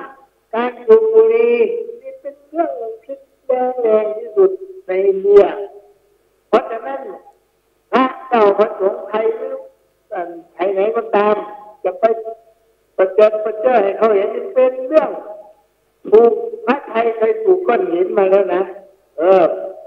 ที่เป็นอย่างนี้เพราะไม่รู้เรื่องนี้ไปใหม่ๆก็ควักออกมาอะไรอย่างนี้ไงถูกอินเดียเขาปลดหลังอดทนไม่ได้เขาก็ก้อนหินหวนเข้ามาอันเรื่องอย่างนี้มันเป็นเรื่องที่จะต้องให้สงฆ์เป็นผู้พิจารณาแต่เพื่อให้เกิดความศักดิ์สิทธิ์ของการ ตามเรื่องนี้คณะสงฆ์จึงขอประสานจากรัฐบาลให้ออกกฎหมายออกมาเดี๋ยวนี้การจัดการเรื่องสงฆ์อะไรก็ตามขอให้สงฆ์เป็นผู้จัดการก่อนถ้าเหลือบาปกว่าแรงแล้วจึงจะแจ้งให้ทางราชการเข้าไปจัดการตามอำนาจที่สงฆ์มอบหมายมาแต่มันมีพวกเราชาวบ้านนี่แหละเขาทำหน้าที่เป็นเจ้าหน้าที่กฎหมายซะเองมันก็เลยไม่รู้ว่าจะไปเอาโทษเอาภัยอะไรเพราะอะไรพระเนรลูกหลานที่เขาไปบวชนี่ก็ไม่ใช่ใครอื่นแต่ผมขอตั้งข้อสังเกตไว้ให้ท่านผู้ฟังทางบ้านไปหน่อยพูดแล้วจะพูดอีกนั่นก็คือว่าพระภิกษุหรือไม่ใช่ภิกษุก็ตามที่ไปทำความผิดประเจิดประเจ้อออกมาจะเป็นในลักษณะใดก็ตามอย่าเพิ่งไปตัดสินใจว่าเป็นพระแท้เพราะมีพวกบวชเพื่อจัดการหาเงินกับการกระทำผิดอย่างนี้มีเยอะแยะไปไปเที่ยวไอ้พระที่บวชมาด้วยจริตนิสัยดั้งเดิมนั่นน่ะเขาไม่ทำประเภทประเภทประมาทพออย่างนี้เอาอนุญาตใช้คำนี้ผมแต่เอาอีกละชาวบ้านก็ไม่ค่อยจะไปสนใจว่าเป็นพระแท้ก็ตัดสินใจว่าเป็นพระอย่างเดียวไม่ได้ตามไปดูว่าทำไมไม่ได้ตามดูหลังจากคดีเข้ามาสู่วงการแล้วว่าเป็นพระจริงไม่เป็นจริงแล้วข่าวก็ไม่ตามด้วยนะอย่างน้อยที่สุดเป็นพระเป็นมีชุดที่ประจำก็ได้แต่ว่าเป็นพระจ้างรับจ้างบวชก็มีมาทำพวกนี้ถูกจ้างมาผมรู้เรื่องนี้ดีเพราะผมอยู่ในวงการนี้ถ้าประเภทนี้แหละที่พวกเราเห็นปรากฏว่าไปกินเหล้าเมายานอนตามขนส่งอะไรเนี่ยผมเองก็เคยดูแลเรื่องนี้อยู่แต่ตอนนี้มันก็อาศัยเจ้าหน้าที่เข้ามาเกี่ยวข้องใกล้ชิดมากขึ้นก็เลยค่อนข้างจะเบาไปแต่สิ่งที่จะบอกฝากไว้คือว่าพระนั้นพระหรือเปล่าตรงนี้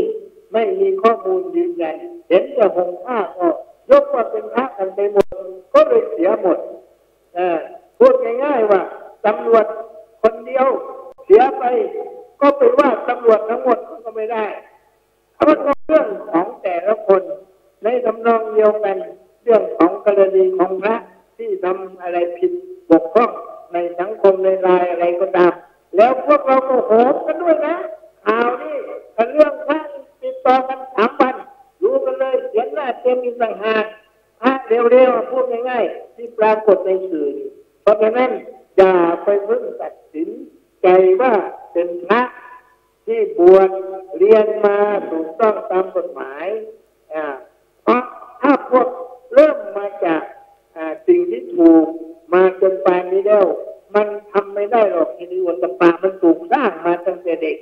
ตั้งแต่เป็นเนรจนมาเป็นพระแก่นอกจากนั้นมันเป็นพระที่เพิ่งไปรับจ้างหาเงินทองใช้อันนี้ก็พูดกันชัดๆอันนี้ก็ฝากไว้ให้ท่านผู้ฟังทางบ้านครับผมท่านผู้ฟังที่เคารพครับการที่เราได้ประโยชน์จากการศึกษาพระไตรปิฎกนั้นคือศึกษาให้เข้าใจแล้วน้อมมาปฏิบัติตามสมควรแก่ธรรมคำว่าตามสมควรแก่ธรรมนั้นได้แก่ตามเอกความสามารถในด้านปัญญาของเราและปัญญาสมควรแก่ความสามารถของเรากลับมาถึงนี้ว่าที่พระองค์ตรัสว่าไม่ควรประกอบตนนี้ผูกพันในกามสุขทั้งหลายในปัจจุบันนี้กามสุขทั้งหลายก็มีมากมายเรามีตาเราก็ดูอะไรก็ได้สิ่งสวยๆงามๆเราดูไม่รู้จักเรื่องจักราเรามีหูฟังก็อยากจะฟังเสียงเพราะฟังเพลงพูดง่ายๆว่าไม่ว่างเลยถ้าจะดูตามนี้นะไปเขามีการประกวดที่ไหนที่งามๆเราไปที่ไหนมีเสียงเพราะแล้วก็ไปที่ ที่ไหนมีกลิ่นหอมๆเราก็ไปที่ไหนสัมผัสดีๆเราก็ไปนะทั้งหมดถ้าทำอย่างนี้ถือว่าหนักเกินไปถ้าหนักเกินไปแล้วมีผลอย่างไรก็ใช้ในการครับผมพูดถึงเรื่องของการที่เราจะดำเนินชีวิตประจำวันนะครับก็มีพระพุทธองค์ทรงให้หลักการไว้นั่นก็คือเรื่องของอินทรีย์สังวรนะครับที่เราต้องสังวรเอาไว้นะครับว่าการที่เราเห็นพบเนี่ยเราเห็นอะไรก็ตามนะครับขอให้ใจของเราเนี่ยเมื่อเห็นแล้วใจของเราไม่เป็นบาปนะครับก็ดูที่ใจนะถ้าเราเห็นแล้วใจเป็นกุศลใจเป็นบุญเนี่ยก็ถือว่าเราสังวรทางตาสังวรแปลว่าอะไรบางคนไม่เข้าใจว่าสังวรคืออะไรนะครับสังวรนี่ก็เขาก็พูดง่ายๆก็คือสังวรเนี่ยแปลว่าเป็นการปิดกั้นอะไรก็คือปิดกั้นในเรื่องของบาปทั้งหลายนะครับเราทำอะไรก็ตามไม่ว่าเราจะเห็นเราจะได้ยินเสียงเราจะได้กลิ่นเราจะลิ้มรสเราจะถูกต้องสัมผัสทางกายหรือว่าการนึกคิดทั้งหมดที่เราต้องมีอยู่ในชีวิตประจำวันเราเนี่ยถ้าเราได้สัมผัสพวกนี้แล้วเนี่ยใจของเราเป็นกุศลใจของเราเป็นบุญใจของเราไม่เป็นบาปอันนั้นแหละที่เราเรียกว่าเป็นการสังวรถ้ามาทางตาก็เรียกว่าการปิดกั้นทางตาปิดกั้นไม่ให้ใจเป็นบาปเมื่อตาแล้วใจไม่เป็นบาปใจเป็นกุศลอย่างนี้ก็จะถือว่าบุคคลคนนั้นปฏิบัติธรรมนะครับแล้วก็จะได้ผลของการปฏิบัติในโอกาสข้างหน้าท่านจะได้รับความสุขไม่ว่าในขณะที่เรากำลังปิดกั้นบาปทั้งหลายก็เป็นสุขอย่างหนึ่งเพราะว่าถ้าเราพูดถึงว่าสิ่งที่เป็นบาปกับเป็นบุญเนี่ยถ้ามันเกิดกับใจเราบาปเกิดกับใจเราเป็นสุขไหมบุญเกิดกับใจเราเป็นสุขไหมนะครับแล้วอะไรล่ะที่เป็นบุญเป็นบาปสองอย่างเนี่ยที่มันเกิดกับใจเราแล้วเราเป็นสุขถ้าเราเป็นสุขในที่นี้ท่านต้องเป็นบัณฑิตนะครับคือต้องเป็นไปตามความเป็นจริงไม่ใช่เป็นลักษณะที่เราเข้าข้างตัวเองนะครับเราเอาคนที่เป็นประเภทว่าเก็บเลงเกเรเป็นนักเลงสุราเป็นนักเลงผู้หญิงพวกนี้จะมาเป็นผู้ตัดสินให้เราไม่ได้เพราะสิ่งพวกนี้ถ้าให้ไปถ้าเราไปเที่ยวเนี่ยนะคนที่จะชวนเราไปเที่ยวไปคุยกับผู้หญิงคนนั้นคุยกับผู้หญิงคนนี้ปล่อยใจไปยินดีชอบใจในการพูดคุยคนที่มาชักชวนเราไปคนที่เขาสนับสนุนเราให้ไปทำอย่างนั้นคนอย่างนั้นเราไม่เรียกว่าเป็นบุคคลที่เป็นกัลยาณมิตรบุคคลประเภทนั้นเป็นบุคคลประเภทที่เป็นอันธปุถุชนหรือว่าเป็นพูดง่ายๆก็คือเป็นศัตรูต่อกุศลธรรมต่อบุญของเราที่จะเกิดในใจนะครับเขาจะชักชวนให้เราเนี่ยไปทำในสิ่งที่ใจของเราจะเดือดร้อนนะครับถ้าเราไปพูดคุยมากๆก็เกิดการติดมันก็ต้องไปทุกวันพอไปทุกวันมันก็มีปัญหาละนะถ้าเป็นวัยรุ่นก็มีปัญหากับพ่อแม่นะปัญหากับเพื่อนถ้าสมมติว่าเพื่อนเราไปชอบผู้หญิงคนนี้เราไปชอบอีกเกิดอะไรขึ้นก็เกิดการทะเลาะเกิดการชกต่อยนะเราจะทำยังไงให้ชีวิตเราเนี่ยดำเนินไปด้วยความสบายนะครับแล้วก็ไม่มีเรื่องมีราวไม่ถูกฟ้องร้อง ไม่ถูกทำร้ายนะครับเราก็ต้องทำตัวให้เป็นคนดีนะครับคนดีจะทำได้อย่างไรคนดีก็จะทำได้ด้วยการสังวรนั่นเองนะสังวรทางไหนก็คือทางตาก็ไปปิดกั้นทางตาที่มันจะเป็นบาปที่มันจะเข้าทางตาเนี่ยที่มันจะไปชอบแฟนคนอื่นเนี่ยที่มันจะไปชอบนักแสดงคนนั้นคนนี้ต้องเสียเงินเสียทองนะครับครั้งละ2-3 พันเนี่ยเข้าไปนั่งดูนะครับเข้าไปเต้นนะครับเสียเงินเสียทองมากมายแล้วหาเงินไม่ได้ก็มีปัญหาหาได้ไม่พอใช้ก็มีปัญหานะครับเพราะฉะนั้นการสำรวมการปิดกั้นอกุศลธรรมหรือบาปทั้งหลายไม่ให้เข้าไปในใจเราเนี่ยเป็นสิ่งที่เราควรจะทำถ้าเราต้องการที่จะดำเนินชีวิตไปได้ด้วยความสะดวกสบายไม่ยุ่งยากไม่มีเรื่องไม่มีปัญหาไม่ถูกฟ้องร้องไม่ต้องไปขึ้นศาลขึ้นลงนะครับไม่ต้องไปทะเลาะกับคนนั้นคนนี้นะเราต้องปิดกั้นบาปทั้งหลายที่จะมาเข้าทางตาทางหูได้ยินเสียงแล้วไม่พอใจไม่พอใจรู้แล้วมันเป็นบาปพอเป็นบาปแล้วเราก็โยนิโสเราก็คิดไปในทางที่ดีนะครับเป็นโยนิโสต้องคิดไปในทางที่เป็นกุศลเมื่อเราคิดไปในทางที่เป็นกุศลเพราะใจเราที่เคยเป็นบาปเมื่อกี้เนี่ยมันก็จะกลับเป็นกุศลเราก็สบายใจถ้าเราเปรียบเทียบว่าในขณะที่ท่านมีความไม่สบายใจในตอนนั้นน่ะกับตอนนี้เนี่ยที่ท่านมีโยนิโสเนี่ยที่ท่านเลิกได้ถึงว่าใจของท่านนี่เป็นบาปแล้วก็มีโยนิโสเปลี่ยนจากบาปมาเป็นบุญเนี่ยท่านมีความรู้สึกอย่างไรท่านจะรู้สึกว่าโอ้ไม่น่าเลยกุศลเนี่ยมันทำให้เราทุกข์ทรมานบุญเนี่ยมันทำให้เราสบายในขณะที่เราเป็นบุญแล้วบุญนี้นอกจากในขณะที่เป็นบุญให้เราสบายแล้วเขายังส่งผลให้เรานะครับให้เราไปพบเจอสิ่งที่ดีๆในโอกาสข้างหน้าแต่ถ้าเป็นอกุศลเกิดขึ้นแก่เราแล้วเรารู้แล้วว่ามันเป็นอกุศลมันไม่ดีมันเดือดร้อนใจมันกระวนกระวายมันใจไม่สบายมันเครียดมันสารพัดแต่เราไม่มีโยนิโสเราก็ปล่อยให้มันเป็นไปอย่างนั้นในขณะที่อกุศลเกิดหรือว่าที่เป็นบาปเนี่ยมันเกิดกับเราเนี่ยเราทุกข์ใจเราไม่สบายใจอันนี้คือข้อที่หนึ่งหลังจากที่มันดับไปแล้วในอนาคตข้างหน้ามันก็จะส่งผลให้คุณเนี่ยต้องได้รับผลของอกุศลกรรมผลของอกุศลกรรมนั่นก็คือในสิ่งที่ไม่ดีทั้งหลายสิ่งไหนที่เราไปประสบแล้วมันไม่ดีนะเราไปทำอะไรแล้วก็ตามทำบุญแล้วก็ตามแต่เราได้ของไม่ดีนั่นแสดงว่ากุศลที่เราเคยทำไว้ในอดีตเนี่ยมันมีกำลังมากกว่ากุศลที่คุณกำลังทำอยู่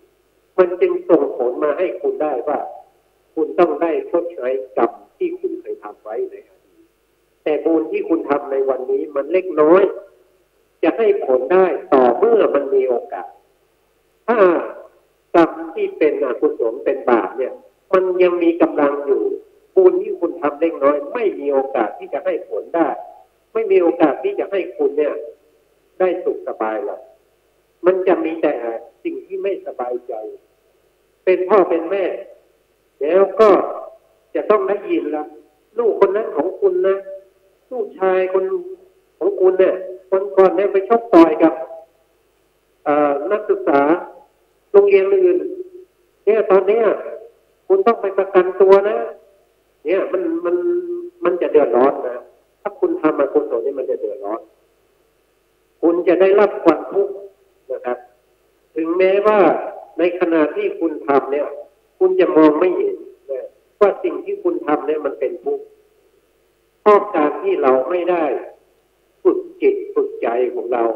ให้รู้ถึงสภาวะของจิตใจในขณะนั้นท่านจึงไม่รู้ว่าใจของท่านนั้นเป็นทุกข์ในขณะที่ทำอกุศลนะท่านอาจจะยินดีพอใจ อาจจะสะใจที่ได้ด่าคนนั้นคนนี้คุณไม่ได้ดูใจของคุณคุณไม่สามารถที่จะฝึกใจของคุณเนี่ยให้เป็นกุศลได้เพราะฉะนั้นกุศลทั้งหลายที่เราทำไว้เนี่ยมันจะให้ผลแน่นอนกุศลที่เราทำไว้มันก็ให้ผลแน่นอนขึ้นอยู่กับว่ากุศลหรืออกุศลอันไหนที่มันมีกำลังมากนะในขณะที่มันให้ผลเนี่ยตัวไหนมีกำลังมากตัวนั้นก็จะให้ผลเพราะฉะนั้นตัวนั้นให้ผลเนี่ยถ้าอกุศลให้ผลเนี่ยคุณจะได้รับความทุกข์จะได้รับทุกข์ไม่ว่าจะเป็นทางกายทางใจไม่ว่าจะได้ยินเสียงนะเสียงที่เขาด่าเสียงที่เขาว่าแล้วก็จะได้เห็นในสิ่งที่คุณไม่ปรารถนาจะเห็นลูกของคุณถูกตำรวจจับไปนะเห็นเขาเอากุญแจมือมาใส่ลูกคุณอย่างเงี้ยมันเป็นเรื่องที่สิ่งที่เราไม่ต้องการเห็นสิ่งที่เราไม่ต้องการประสบแต่กรรมที่คุณทำไว้ในอดีตเนี่ยมันไม่สามารถที่จะแก้ไขได้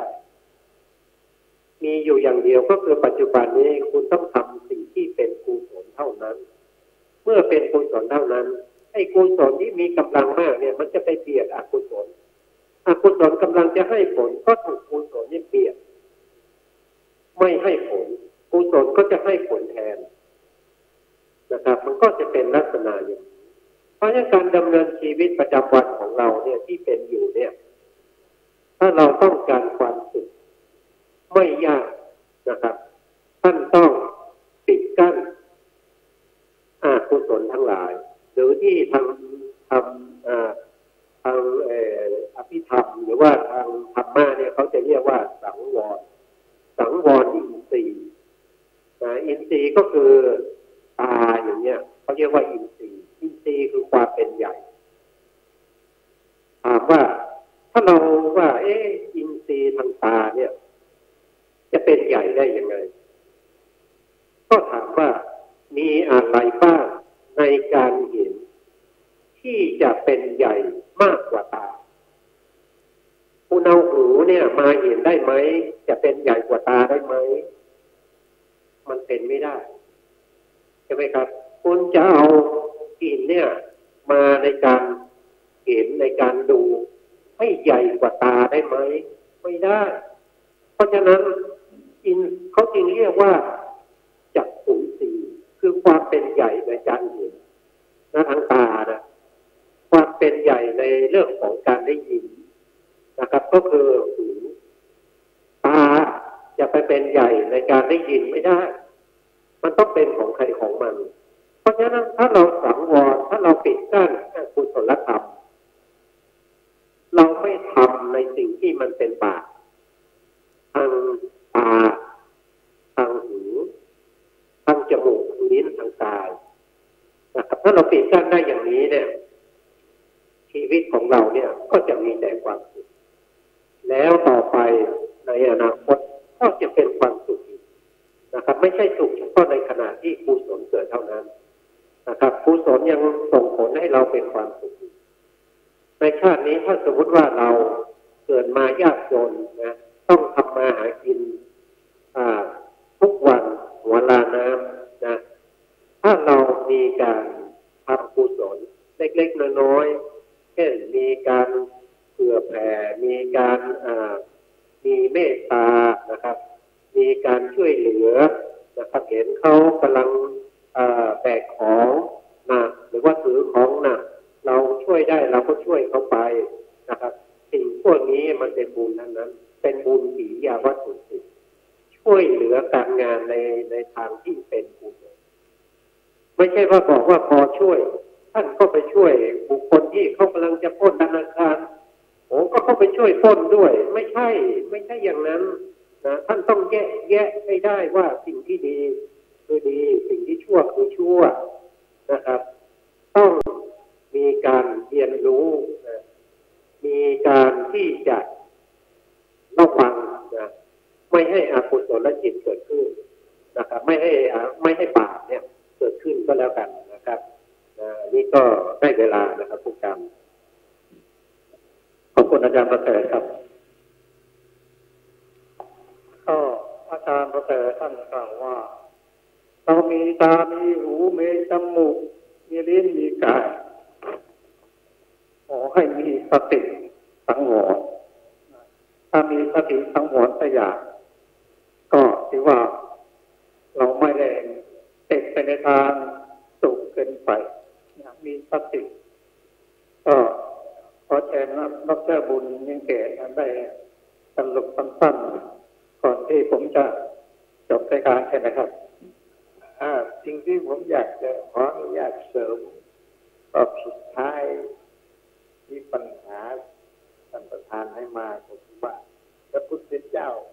ทรงให้การอธิบายเรื่องสองอย่างนี้ปฏิเสธในลักษณะเงื่อนไขอะไรพระพุทธเจ้าท่านมีเหตุผลพูดง่ายๆก็คือว่าการประพฤติตามมาสุขันธิการุโยคกับอัตตกิลมัฏฐานุโยคเนี่ยมีผลกระทบในลักษณะที่ว่าหนึ่งนะครับสิ่งเหล่านี้ไม่ใช่อริยวินัยหรือไม่ใช่สิ่งที่พระอริยเจ้าหรือคนเผ่าอารยันเขาประพฤติปฏิบัติกัน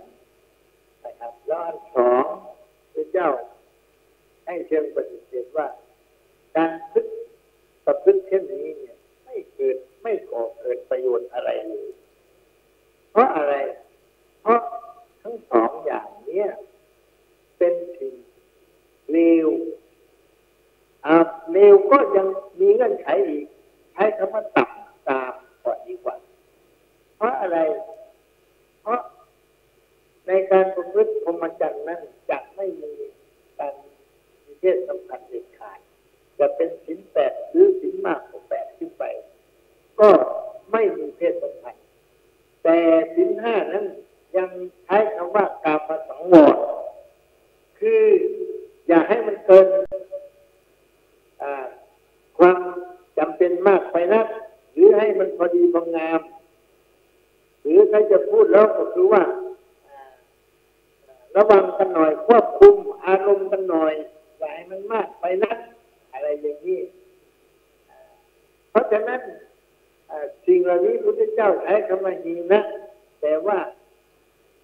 เร็วสามหรือว่าตับช้าเพราะอะไรเพราะการร่วมเพศนี้มันทำกันทั้ง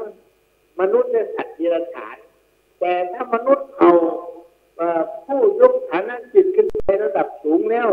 ระดับประพฤติพรหมจรรย์แล้วหรือว่าประพฤติใช้ชีวิตเพียงสังคมแล้วเขาจะไม่มีการร่วมเพศกันอันนี้ถือว่าเป็นธรรมะระดับสูงขึ้นไปนอกจากนี้พระพุทธเจ้ายังตรัสว่าเป็นเรื่องของชาวบ้านการร่วมเพศเพราะว่าไปเถอะแต่จะต้องถูกควบคุมอย่าไปแม้กระทั่งนักจิตวิทยาเองเขาก็ยอมรับว่าสิ่งเหล่านี้จะต้องถูกควบคุมไว้บ้างถ้าไปควบคุมมันก็จะไปไกลเกิดปัญหาขึ้นระดับโลกก็ได้เพราะมนุษย์ไม่ใช่วิรัติฐานที่จะใช้กำลังใช้ความรุนแรงเข้ามาตัดสินเรื่องอารมณ์เพศแล้วก็อันที่สามก็คือว่าท่านใช้คำว่าโกทุชนิโกมันเป็นของอยากในลักษณะที่ต้องเอาเดรัจฉานมาเปรียบเทียบว่าการร่วมเพศหรือว่าการมีเพศสัมพันธ์กันเนี่ยต้องอะไรต้องคุมกำเนิดกันหน่อยต้องใช้อารมณ์ธรรมะเข้ามาให้มันมีขอบเขตกันหน่อยเถอะอย่าให้ปล่อยมันเป็นใช้ความรุนแรงโอทุชนะแปลว่าใช้ความรุนแรงนะเกินไปก็ไม่ได้อะไรอย่างนี้เพราะฉะนั้นนี่คือเหตุผลที่พระพุทธเจ้าท่านให้การปฏิเสธเรื่องการประพฤติสองอย่างนี้และสิ่งหนึ่งที่ผมอยากจะฝากไว้กับท่านผู้ฟังทางบ้านอีกก็คือว่าทิฏฐิของคนบนของพรามทิฏฐิของมนุษย์นี่มันไม่ว่าจะเป็นการสั่งสมกันมาจากปู่ย่าตาทวด หรือหามาใหม่ก็ตามทิฏฐิสร้างขึ้นมาใหม่ก็ตามสั่งสมมาก่อนก็ตามของคนเนี่ยมันแก้ยาก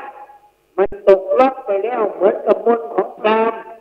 ถ้าเสกแล้วมันปกอาถรรพ์พระเวทเสกแล้วมันต้องได้ผลปุ๊บเลยเนี่ยเพราะฉะนั้นทั้งสองอย่างนี้มันเป็นปัญหาสำหรับโลกเป็นปัญหาสำหรับคนแก้อะไรก็แก้ได้อย่างที่พุทธเจ้าท่านใช้เปรียบเทียบว่าเขาคิดจะโกรธเนี่ยแต่สมัยพุทธเจ้าพระกัสสปะพุทธะนี่เดินทางขึ้นไปถึงยอดมัน7 วันแต่มายุคพระโคตมพุทธะนี่เดินทางเช้าถึงเย็นแต่ทิฏฐิของคนนี่ยังอยู่เขาคิดจะโกรธจะสลายไป50 ครั้งถ้ามันยังหลงผิดอยู่เป็นทิฏฐิประจำไม่รู้จักจบไม่รู้จีตัดแสงกันอันนี้เป็นอมตะท่านพูดถึงแม้กระทั่งภูเขาหิมาลัยจะล่มสลายแตกไปไม่รู้ว่ากี่ครั้งถ้าคนมันยังถือผิดคิดผิดทำผิดอยู่มันก็ยังอยู่ตลอดไปตัวนี้เป็นปัญหาโลกแตกขอฝากไว้ว่าถ้ามันผิดแล้วเนี่ยทำยังไงมันก็ไม่ถูกคือไม่สร้างสรรค์ไม่ดีงามไม่เป็นสิ่งที่มีประโยชน์ถ้ามันเป็นทิฏฐิผิดเราจึงเรียกว่ามิจฉาทิฏฐิแล้วก็หันมาสนับสนุนกันเรื่องสัมมาทิฏฐิอะไรก็เอาดีเอางามเป็นเกณฑ์เอาสังคมเป็นเกณฑ์เอาบัณฑิตผู้รู้เป็นผู้ชูแนะชี้นำอย่าไปเอาตัวเองเป็นหลักถ้าอย่างนั้นก็ตายลูกเดียวเหมือนกับปลาเห็นเหยื่อเนี่ยกระโดดเข้าไปอย่างเดียวไม่ดูหน้าดูหลังก็ตายมาไม่รู้ว่าเท่าไหร่แล้วเพราะเขาเจอผิดตาไม่บอดแต่ยิ่งกว่าตาบอดขอบคุณครับท่านผู้ฟังที่เคารพครับ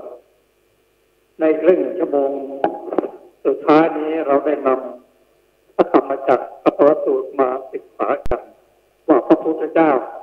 ตรัสอย่างไรเราจะน้อมมาปฏิบัติได้อย่างไรครับธรรมจักรวสูตรนี้พระองค์แสดงให้แก่พระปัญจวัคคีย์ซึ่งเป็นผู้ที่มีทุลีในตาน้อยแต่สำหรับพุทธชนจะน้อมนำมาปฏิบัติได้อย่างไรเช่นพระองค์ตรัสว่าการประกอบตนที่ผูกพันอยู่ในการมัสุขทั้งหลายก็ในการมัสุขหลายทุกวันนี้มันมีทั้งหมดไม่ว่าจะเป็นการได้เห็นการได้กินได้กลิ่นได้รสได้สัมผัสมีหมดเลยนะเราก็เพียงแต่เป็นผู้ที่มีสติสังวรดูเถิดฟังเถิด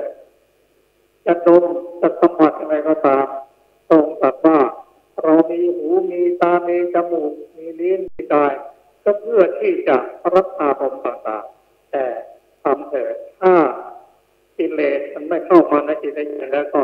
ไม่เป็นไรถ้าดูแล้วฟังแล้วหรืออย่างอื่นนะมันกิเลสมาท่วมทับก็ในคณะปฏิบัติก็ให้ลดละวาสอกลงไปนะครับที่นี้มาถึงเรื่องการประกอบตนเองให้เหน็ดเหนื่อยในปัจจุบันนี้เราก็จะเห็นว่าบางคนทำมาหากินพอมาไปเองนะเวลาถึงเวลาพักก็ไม่พักถึงเวลานอนก็ไม่นอนถึงเวลากินก็ไม่ได้กินอย่างนี้นะก็จะเป็นอันตรายจะมาในการปฏิบัติธรรมในปัจจุบันก็จะทำให้ร่างกายนั้นนะทรุดโทรมลงไปไม่เป็นประโยชน์โดยเฉพาะผู้ที่หวังก้าวหน้าในทางทำแล้วก็ควรจะต้องน้อมนำมาปฏิบัติท่านผู้ฟังที่เคารพครับรายการศึกษาพระพุทธศาสนาตามพระไตรปิฎกก็มาถึงช่วงสุดท้ายขอขอบคุณท่านผู้ฟังทางบ้านทุกท่านที่ติดตามรายการนี้ขอขอบคุณทางสถานีวิทยุพระพุทธศาสนาต่อไปทางสถานีวิทยุเพื่อการศึกษาพระพุทธศาสนาและวัฒนธรรมซึ่งมีพระครูวิศวัตร โสรติโจเป็นผู้อำนวยการและขอบคุณท่านผู้ร่วมรายการทุกท่านครับมาพบกันในวันอาทิตย์หน้าสำหรับวันนี้สวัสดีครับก่อนจะจากกันก็นำกราบบูชาพระนาไตรด้วย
เศษสถา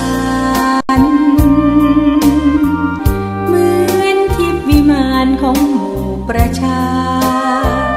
สะอาดรื่นรมด้วยร่มเงาไม้ได้ร่วมศรัทธาสมเป็นศาลาแหล่งพักพึ่งใจ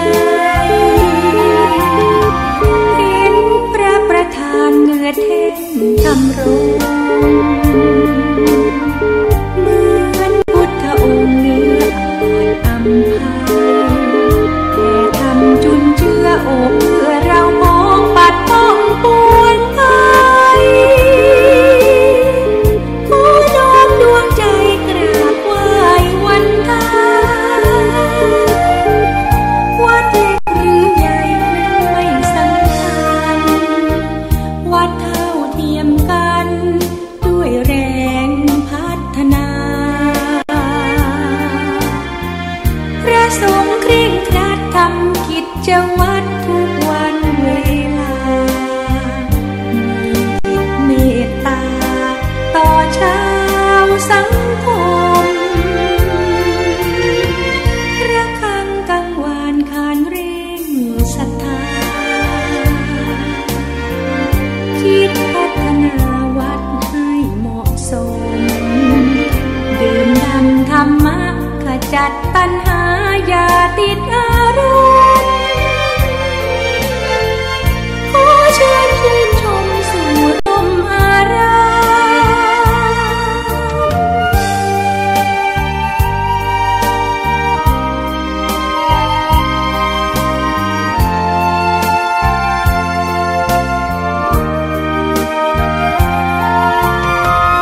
วัดเล็กหรือใหญ่นั้นไม่สำคัญ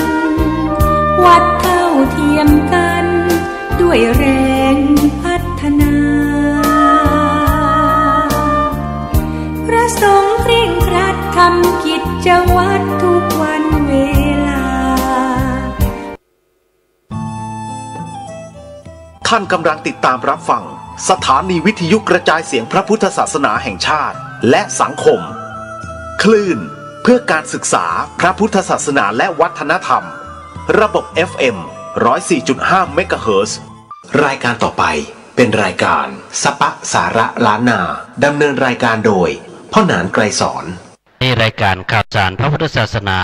เจ้าเหนือก็ได้มาพบปะกับท่านผู้ชมแถมครั้งหนึ่งก็วันนี้ก็จะได้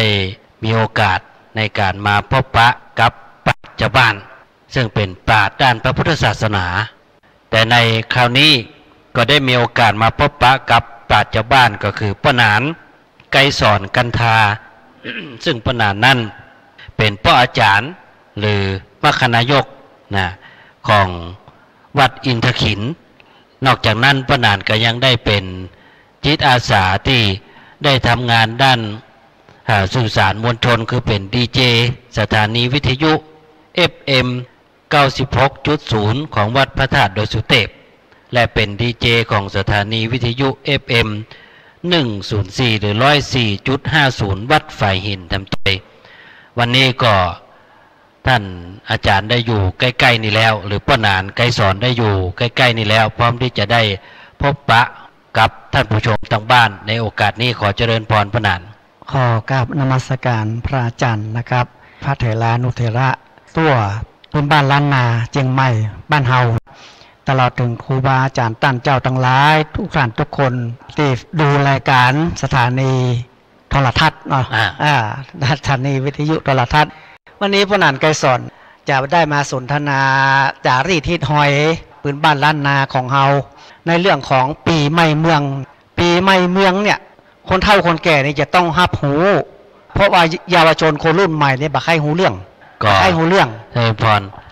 เป็นเรียกว่าเป็นสังคมยุคใหม่มันอาจจะห่างกันหน่อยครับวันเน่าวันอาจเป็นยังไงวันพยาวันยังไงมันสังขารล่องเป็นยังไงบ่เขาบ่ฮู้นั่นแหละฮู้ก็อัน14กุมภาพันธ์วาเลนไทน์จำขึ้นอกขึ้นใจอันนี้มันเป็นสังคมยุคใหม่เนาะแต่มันก็เป็นเรื่องเสียหายแต่ว่าเขาก็ควรที่จะบ่ลืมลากเงาหีดหอยเก่าประเพณีของคนเมืองเจ้าเหนือบ้านเฮาครับของเฒ่าคนแก่นี่สำคัญเขาจะต้องหูจะต้องบอกลูกบอกหลาน ว่าปีใหม่เมืองเน้อเป็นอย่างพ้องนี่นะเจริญพรอย่างในเมืองเชียงใหม่เฮานี่ก็จะเริ่มต้นที่แห่พระพุทธสิหิงค์พระผุนแสนหานี่นะศักดิ์สิทธิ์ขนาดเลยเจริญพรถ้าเปิ้นแห่วันไหนน่ะโดยมากเปิ้นจะแห่วันมหาสงกรานต์วันสังขารหล่องเนาะสังขารหล่องถ้าเปิ้นแห่เปิ้นเอาพระออกจากวัดมาเนี่ยโพนตกเลยอันนี้แหละความศักดิ์สิทธิ์ของพื้นบ้านล้านนาของเฮาโพนจะตกทันทีเลยเป็นฝนเป็นลมไม้หักลักกุดอันนี้คือมันความศักดิ์สิทธิ์ของล้านนาแห่พระพุทธสิหิงค์แห่เปิ้นก็จะมีเจ้าบ้านเจ้าจองเนาะเปิ้นจะเอาน้ำขมิ้นส้มปล่อยไปอยู่ข้างหนทางเนี่ยที่เปิ้นเอาพระแห่มานะเส้นทางที่ที่เปิ้นจะแห่มาพระสิงห์เนาะพระสิงห์ผ่านเปิ้นจะเอาน้ำขมิ้นส้มปล่อยไปพายอยู่ข้างทางนะจะเต้นจะพ้นจะล้ำกันจะเดินขบวนกันนี่นะกันไปเส้นเป็นสายนะนี่ก็เริ่มต้นที่แห่พระพุทธสิหิงค์แล้วก็ต่อไปก็เป็นวันดาเนาะวันดาก็ดาขอบดาควดโดยมากจะเป็นวันเนานั่นนะที่เป็นวันดาเนี่ยถ้าเราจะอู้ถึงเรื่องวันสังขารล่องก่อนเนี่ยพระนามมันจะมีความเชื่อหนึ่งที่ว่าเวลาสังขารล่องปู่สังขารเนี่ยสังขารที่จะมาเก็บเอาสิ่งที่เป็นอัปมงคลสิ่งที่บดีขี้โคขี้เยื่อขี้โคต่างๆที่เจ้าบ้านเปิ่นกวาดเปิ่นกองไว้เนี่ยเวลาที่สังขารล่องพระนามที่เปิ่นยิงปืนกันก็ดีเผาขี้เยื่อขี้โคกันก็ดีอย่างต่างๆเราเนี่ยเปิ่นมีความเชื่อต่างป่าเจ้าบ้านจะได้คือสมัยโบราณเนี่ยนะเปิ่นบอกว่าคนเฒ่าคนแก่เปิ่นบอกว่าคือซักผ้าซักครัวเนอะล้างบ้านล้างจองเพลหอเพลงมันปักยักษ์ใหญ่อย่างต่างหลายทำความสะอาดบ้านแล้วก็บางท่านบางที่บางแห่งนี้เพิ่นจะไปล้างวัดด้วยล้างศาลาวัดวิหารอย่างนี้นะล้างโบสถ์จะปาล้างไปล้างเจดีย์เนาะเข้าไม่สีมหาโพธิ์ครับเฉพาะวันสังขารล่องนี่นะวันสังขารล่องนี่แหละต่อไปก็เป็นวันดานะก็ดาขอบดาครัวอย่างต่างหลายเนี่ยคือวันเน่าวันเน่าถ้าเรานับจากวันสังขารล่อง13หรือปีนี้14นะ14วันถัดไปก็คือ15เป็นวันเน่าหรือวันเนาครับเป็นดาขอบดาครัวกันไปนะเกียมดอกเกียมดวงข้าวต้มข้าวหนมเนาะครับไปที่วัด